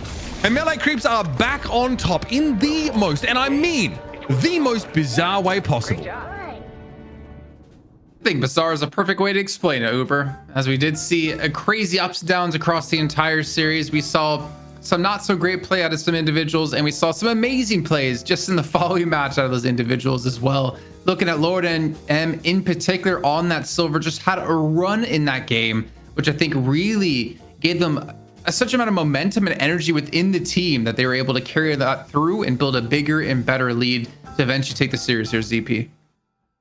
So right now, it's been a long day, and normally we would just wrap things up on the quicker side, but we are going to try and get the Lord NM Ido combined interview because, you know, we said we'd do it earlier in the day, and honestly, that last game was a bit of a trip, so we're communicating with the teams now. So I don't actually know your full question because I'm in team comms, and my brain is stuck to one channel right now, so that's where I'm at. Well, I ended up saying that if ZP doesn't know the question, I'm asking him right now, and I said this to chat, and chat can verify that he's gonna wax off his eyebrows. So we have it here for proof. But Uber, a crazy game. Honestly, look at the start as well. It looked like Average was able to put on some pretty solid control, get in a fairly early kill or two. But of course, it's the Do show, and more importantly, the Lord and M show, as we did see, like the big momentum shift here with some crazy parries. Well, the parry onto Xeno was insane. And the fact he was able to escape as well. You saw Xeno, he wanted that kill, but the rest of the team there was able to keep him alive. Yeah, obviously that is pretty important in the early game, right? But we get Ido back on the pocket. It slips through that ban phase as FPS Lounge wanted to deny them Abrams for Ido. So that may be like an overban there. There's a reason why we've been banning pockets so religiously against this team. And I can see the idea, right? Sinclair is supposed to, be able to give you access to that affliction as well, but it certainly feels like a pick that is forced by what Melee Creeps are able to get away with. And now we've had our memories refreshed about what... Oh, man, this guy's... They're so sick, bro. That is a disgusting cross-map knife. We've reminded of just how powerful this Viper is in the hands of Fishcake. Melee Creeps, it's two very different games back-to-back, but this one really is like a team that are on their comfort picks, leaning, I think, into the strengths of some of their individuals. And again, like, it's more than just a redemption for me. Like, you can see the chat also are, really getting behind, how Lord M's able to turn this around and remind us of just how, how solid he is at the game. Now, I don't know if, like, in the longer term for Melee Creeps, Lord M is going to sort of be in this position, but frankly, you're the best team in NA right now. And you did it your own way, which is the most important part to me. So congrats to Melee Creeps. Insane series, like genuinely like actually unhinged. And I'm like, I don't know if I'm manic or not at this point, but it was a hell of a good watch. There's some great TV. Yeah, I mean, fully concurred. I mean, honestly, I felt a little bit stun locked for maybe a few minutes after the parry sequence, one of the more ridiculous ones we've seen. But truthfully, you look at overall, the story of the game had to be the Fishcake Viper, where, I mean, it has done well in the past, but Fishcake ran away with this game. And sure, you could say, okay, Do and Lord and M were making space. There were multiple threats, but the execution from Fishcake and the movement we were seeing was very next level. It felt like Viper normally looks somewhat threatening. This Viper was just a world ender, is what we saw from Fishcake. And I mean, the stats also back it up, nearly the full rainbow being claimed. I think Viper's Pearl Officer told her that if you win this game, you get to see your Bay lash yet again. And well, Fishcake did just that on the Viper. I mean, getting the most souls, 16 kills, 39, almost 40,000 damage done, and no one even came close to the other side. But obviously, it did turn into quite a stomp at the very end there. And then even Lord N coming in with a 31,000 damage being done. I think the interesting thing, and if we do get them in for an interview to talk about, is, I mean, what role is Melee Creeps looking to recruit for? And with Scout coming out and then, Ranger stepping in, then stepping out, it seems like it's a support. And Lord M, I mean, does he want to play support? Obviously, if he's trying out, he's obviously willing to play that role. We've seen Xeno do the, a similar thing on the other side of this coin. But is that a role that fits Lord M? Because I don't consider Silver a support player or support hero. And he plays like night and day on Silver versus some of these other heroes that we've seen. Well, I think the question is like, Saya's been Mr. Flexible, and Saya was looking, because he does a lot of the shot calling, to get back into the pick role. But I don't know, maybe Fate's just conspired to be like, Saya, you are support, and, you pick up what you can. Because, I mean, look, for Melee Creeps, Lord M may have been a sub, but, you take away game 2, where Lord M had to play something, didn't really play, and then you look at game 3 and game 1, it did work. I mean, and again, for me, like, so much of what I took away from Lord M showing is like, yeah, comfort on Silver, but just comfort in general, because I think a lot of the most insane stuff Lord M did was not tied to the hero or the kit necessarily, right? Just like an insane level of mechanical expression over the course of that map, which was huge. And also, like, the raw amount of, like, what, second highest player damage with the lowest net worth here is pretty insane. So Lord M is doing the most with the least. Yeah, and I can actually look over my other screen here and see what's happening down in our green room, which means we will in fact be having the interview in just a short amount of time. But I don't know, do we want to crown the MVP before we do the interview, or do we want to do it after ZP? Honestly, we can do both to say that. We do it in any order we want. Like, we have no rules against us, but we're seeing the producer saying MVP, so I guess we're going to do MVP before the interview. And look, it was the story of the show, and the last game, look, you could argue giving this to Fishcake and you wouldn't be wrong, but we saw one of the best sequences we've ever seen in Deadlock, and the 0 to hero story from map 2 to map 3, pretty incredible. To me, the storyline wins out. Got to give the MVP to Lord M. Absolutely. We had our fair share of fun in that map number 2, but yeah, Lord M was a huge part of what gives this like insane the early / mid game spike here to Melee Creeps, just generating advantages in ways that you wouldn't sort of normally expect to see. Well, this production. This is not a flattering montage, but look, this is an important part of the story. It is. I do think that like Lord M was putting Oxfam to shame in that second game. But again, like, was in relevant positions, right? Trying to make things happen. But it's also like, is it a bit disjointed? Is the rest of Melee Creep not necessarily there? Because it's not like he's getting caught out all the time. He is turning up in a location where there's certainly an opportunity to make something happen. It's more that it's just Lord and M, or maybe there's like a misconception about the number of FPS Lounge players that were in the vicinity, right? So those fights can sort of turn against you. But credit to him, because he kept coming back for more, kept getting involved, and on Silver, it obviously takes on a completely different texture. Oh, so when he keeps coming back and, you know, for more, we're praising him. But when I do it in my games and I die, I'm just, you know, called a... So, you know, I don't know. It's like, it seems a little unfair. Sorry, you just cut out there a bit, Jason. Yeah, like, I mean, you might be going through a tunnel, mate. I mean, yes, but also, like, in Italy, there are best of three. Yes. If you play a best of 3 in ranked, and then, like, you know, you play that well in game 3, I guarantee all your teammates are going to glaze you. They're just going to forget about what happened in game 2 because you won the series and you won the lion's share. Glazed, tired of it, Uber, you know. Yeah, okay. But it was, I think the most important part of some of those highlight clips is him dying. Because I think it shows... No, hold on. I have a proper way to explain it. Oh. Because the mental frustration you must be going through dying 14 or 16 or however many times it was in that second game, and then to bounce back and have that kind of performance on Silver, I think is a testament to like his mental fortitude to keep your composure, keep focused, and brush off that last game. And I think a lot of players out there in Deadlock, especially for the younger players, can't really do that. I think they're not mentally mature enough to be able to just kind of separate each match between, you know, 1, 2, and 3 and come back into the game as a fresh new start. You don't believe me, ZP? You're smiling. You're like, this guy's an idiot. Oh, no. It's fine. Like, look, you're making great points. I'm just prepping for the interview. I got questions. Can we bring Lord and M and Ido in? Are they ready? Do we have their cameras? You know, I will concede all of my questions to you, ZP. So go ahead. All right. First things first, given the, you know, history of friendly trolling between the two, you know, Lord and M, Ido, you have won a night shift together. Not a sense I think people expected to hear anytime in recent history. I have to ask Lord and M, for good times, did you commend Ido at the end of these games? I commended Ido, and dude, that idiot commended me for some reason. I don't know. He's calling me bad at Viscous. Bro, if you watch his Viscous game, he's legit. He thinks he has boot kick and he's sprinting into the Venator. Okay. 14 times, by the way. 14 times. Ask me the last time I played Viscous. Ask me. It's all good, bro. 2024. I'm just a good guy. I'm here. I mean, it's a deserved commend, no? Yeah. Your pocket looked good. Let's get on with the interview, bro. Saibao Ido. Let's go. All right. What's going on with you guys? Obviously, you know, you have had some shuffles up, right? Lord Name comes in this week, plays for you. How would you describe, like, you know, this is more for Ido, I guess, where Melee Creeps is at right now? Because it's kind of crazy. You're in a bit of like a transition period, I guess, but you're back on top in NA. It kind of seems crazy, and you did it your own way as well. So give me the snapshot of where Melee Creeps is at right now and how y'all are feeling. So we're still obviously looking for a 6th player. Like, I mean, as like we were, you know, we're just trying a bunch of people out. And the academy is a good way to look at that and see if there's any upcoming potential. Also, we're kind of like sick of like having bad scrims, so we're trying to like improve the scene as well all at once, along with, you know, just because, you know, obviously everyone's like, oh, AU over NA.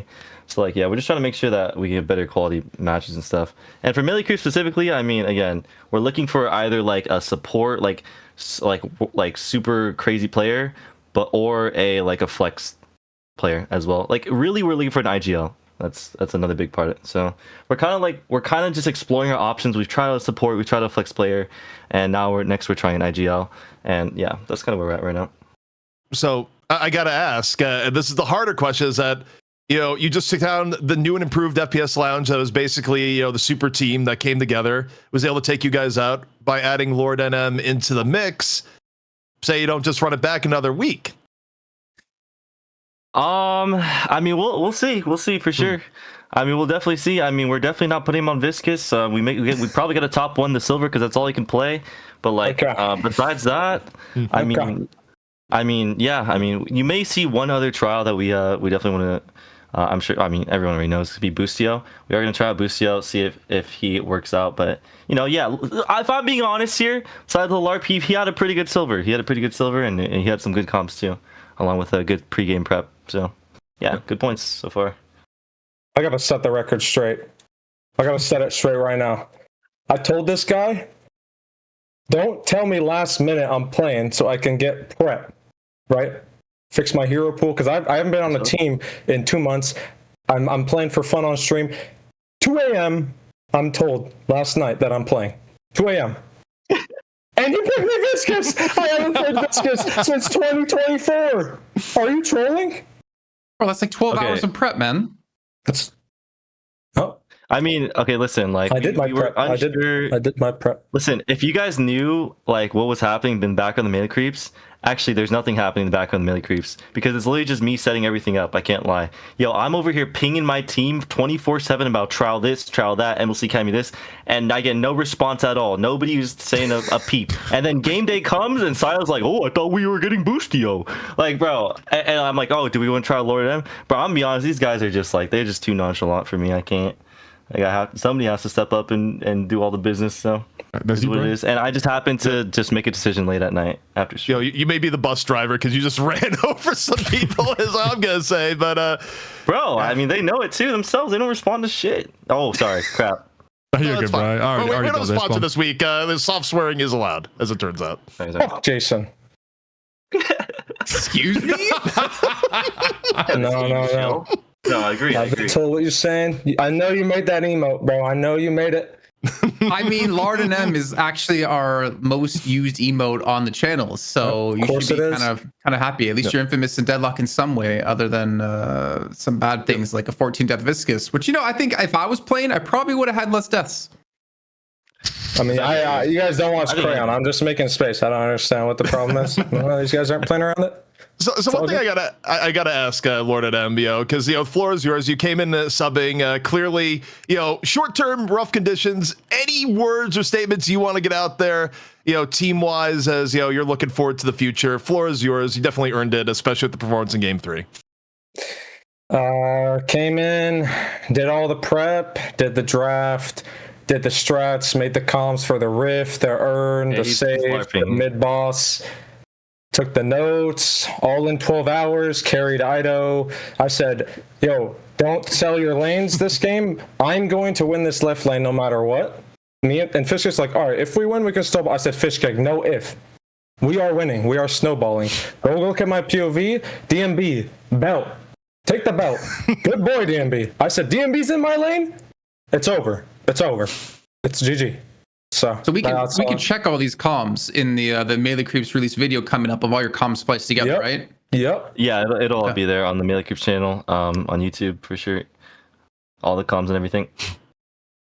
Oh yeah. For someone's gonna have comms off. I wonder who, huh?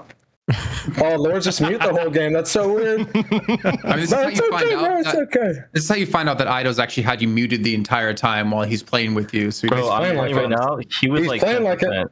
10% He's playing like it, bro. It's fine. Every time he died on Viscous, I lowered it another 10. So negative 140%. Interesting. Well, he doesn't listen to comms. Makes sense. We've had a really long show, but congratulations once again. We gotta let you guys get out of here, go celebrate, go keep streaming, and maybe we'll host one of you as well. But big shout out to you guys to reclaiming the throne. And I mean, you guys looked good. Lord and M, you looked fantastic on the silver. MVP, not bro. so much on Viscous, but you know what? You still got MVP either way. What? He got MVP? No, you're lying. You are bad. You are bad. I did the draft. I did the comms. I did the gameplay. You got carried. You got carried. For 1 second. Did you guys even watch you? I'm telling you right now. I thought you were taking it. Okay, but I'm a sub. You gave me 12 hours.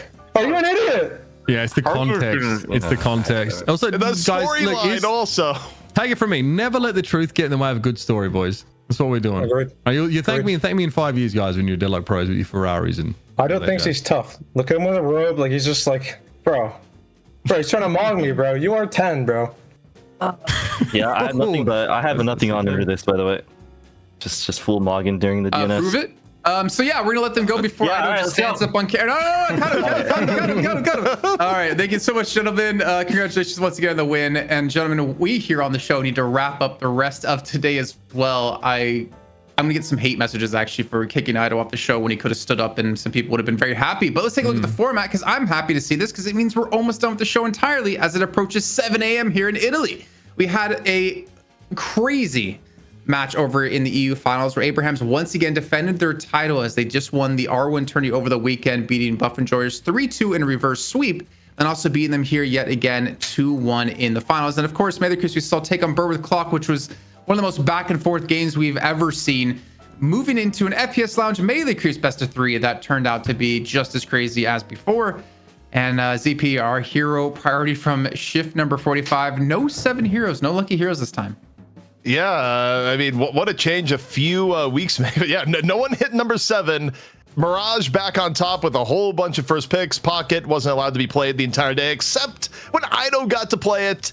And Billy, of course, probably the most premium pick of the day, along with Mirage, as far as looking at like heroes that made the difference. Didn't quite get over the top in game 3, but banner day. If you're a fan of Billy, nerfs didn't really slow him down one bit. For our production, Uber, look at number 3. They're so good. I think they're like the best in the biz.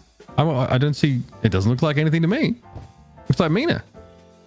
Yeah. An improved Mina, like an upgraded model of Mina. Yeah. Yep. Your 7 is there. Thanks, production. You're right. 7 is there. All right, get me the out of here for real, guys. I think production wants to get out of here as well. I mean, we got one more thing to do. We got item priority, where you can't get out just yet. We got to take a look at what items were picked up more often than others in previous weeks, or maybe production wants to get out of here. Okay, no, we will see it indeed. Dispel Magic coming in as number 1. Honestly, not too much of a surprise, but Slowing Hex coming in, I think, is quite understanding as well with how it also now interacts with Shiv's alt fire. Yep, that's it. All right. Yeah, cool. I'm out of gas. A good item priority, good showing. This has been a fantastic day at Deadlock, but I've been up since 3 a.m. My time, or rather 2 a.m. my time yesterday, and we're approaching like hour 22 of being up for me, and frankly, the interview killed me. So, good day, Deadlock. I mean, I'm just not getting paid enough for this at this point. That's my excuse. Wait, you guys are getting paid? Yeah, you're not. I was exposure. Once again, a big thank you, obviously, to all of the teams participating throughout the day, whether it's EU or North America, and a big shout out to you viewers at home as well, who have been with us from every single week. It has been shift number 45. We are quickly approaching our 1-year anniversary of being together, bringing you all the best Deadlock action you could possibly hope for. And a little bit of a shout out here to production for being the top tier, not only in Deadlock, but definitely one of the most top tier production crews I've worked with in my entire 14 years in esports. Yeah. Thank you guys again. We'll see you next week for night shift number 46. And we'll see if Melee Creeps can defend their title in NA. And more importantly, will Lord and M be there? Will it be Boostio? Who knows? I will put it together last minute.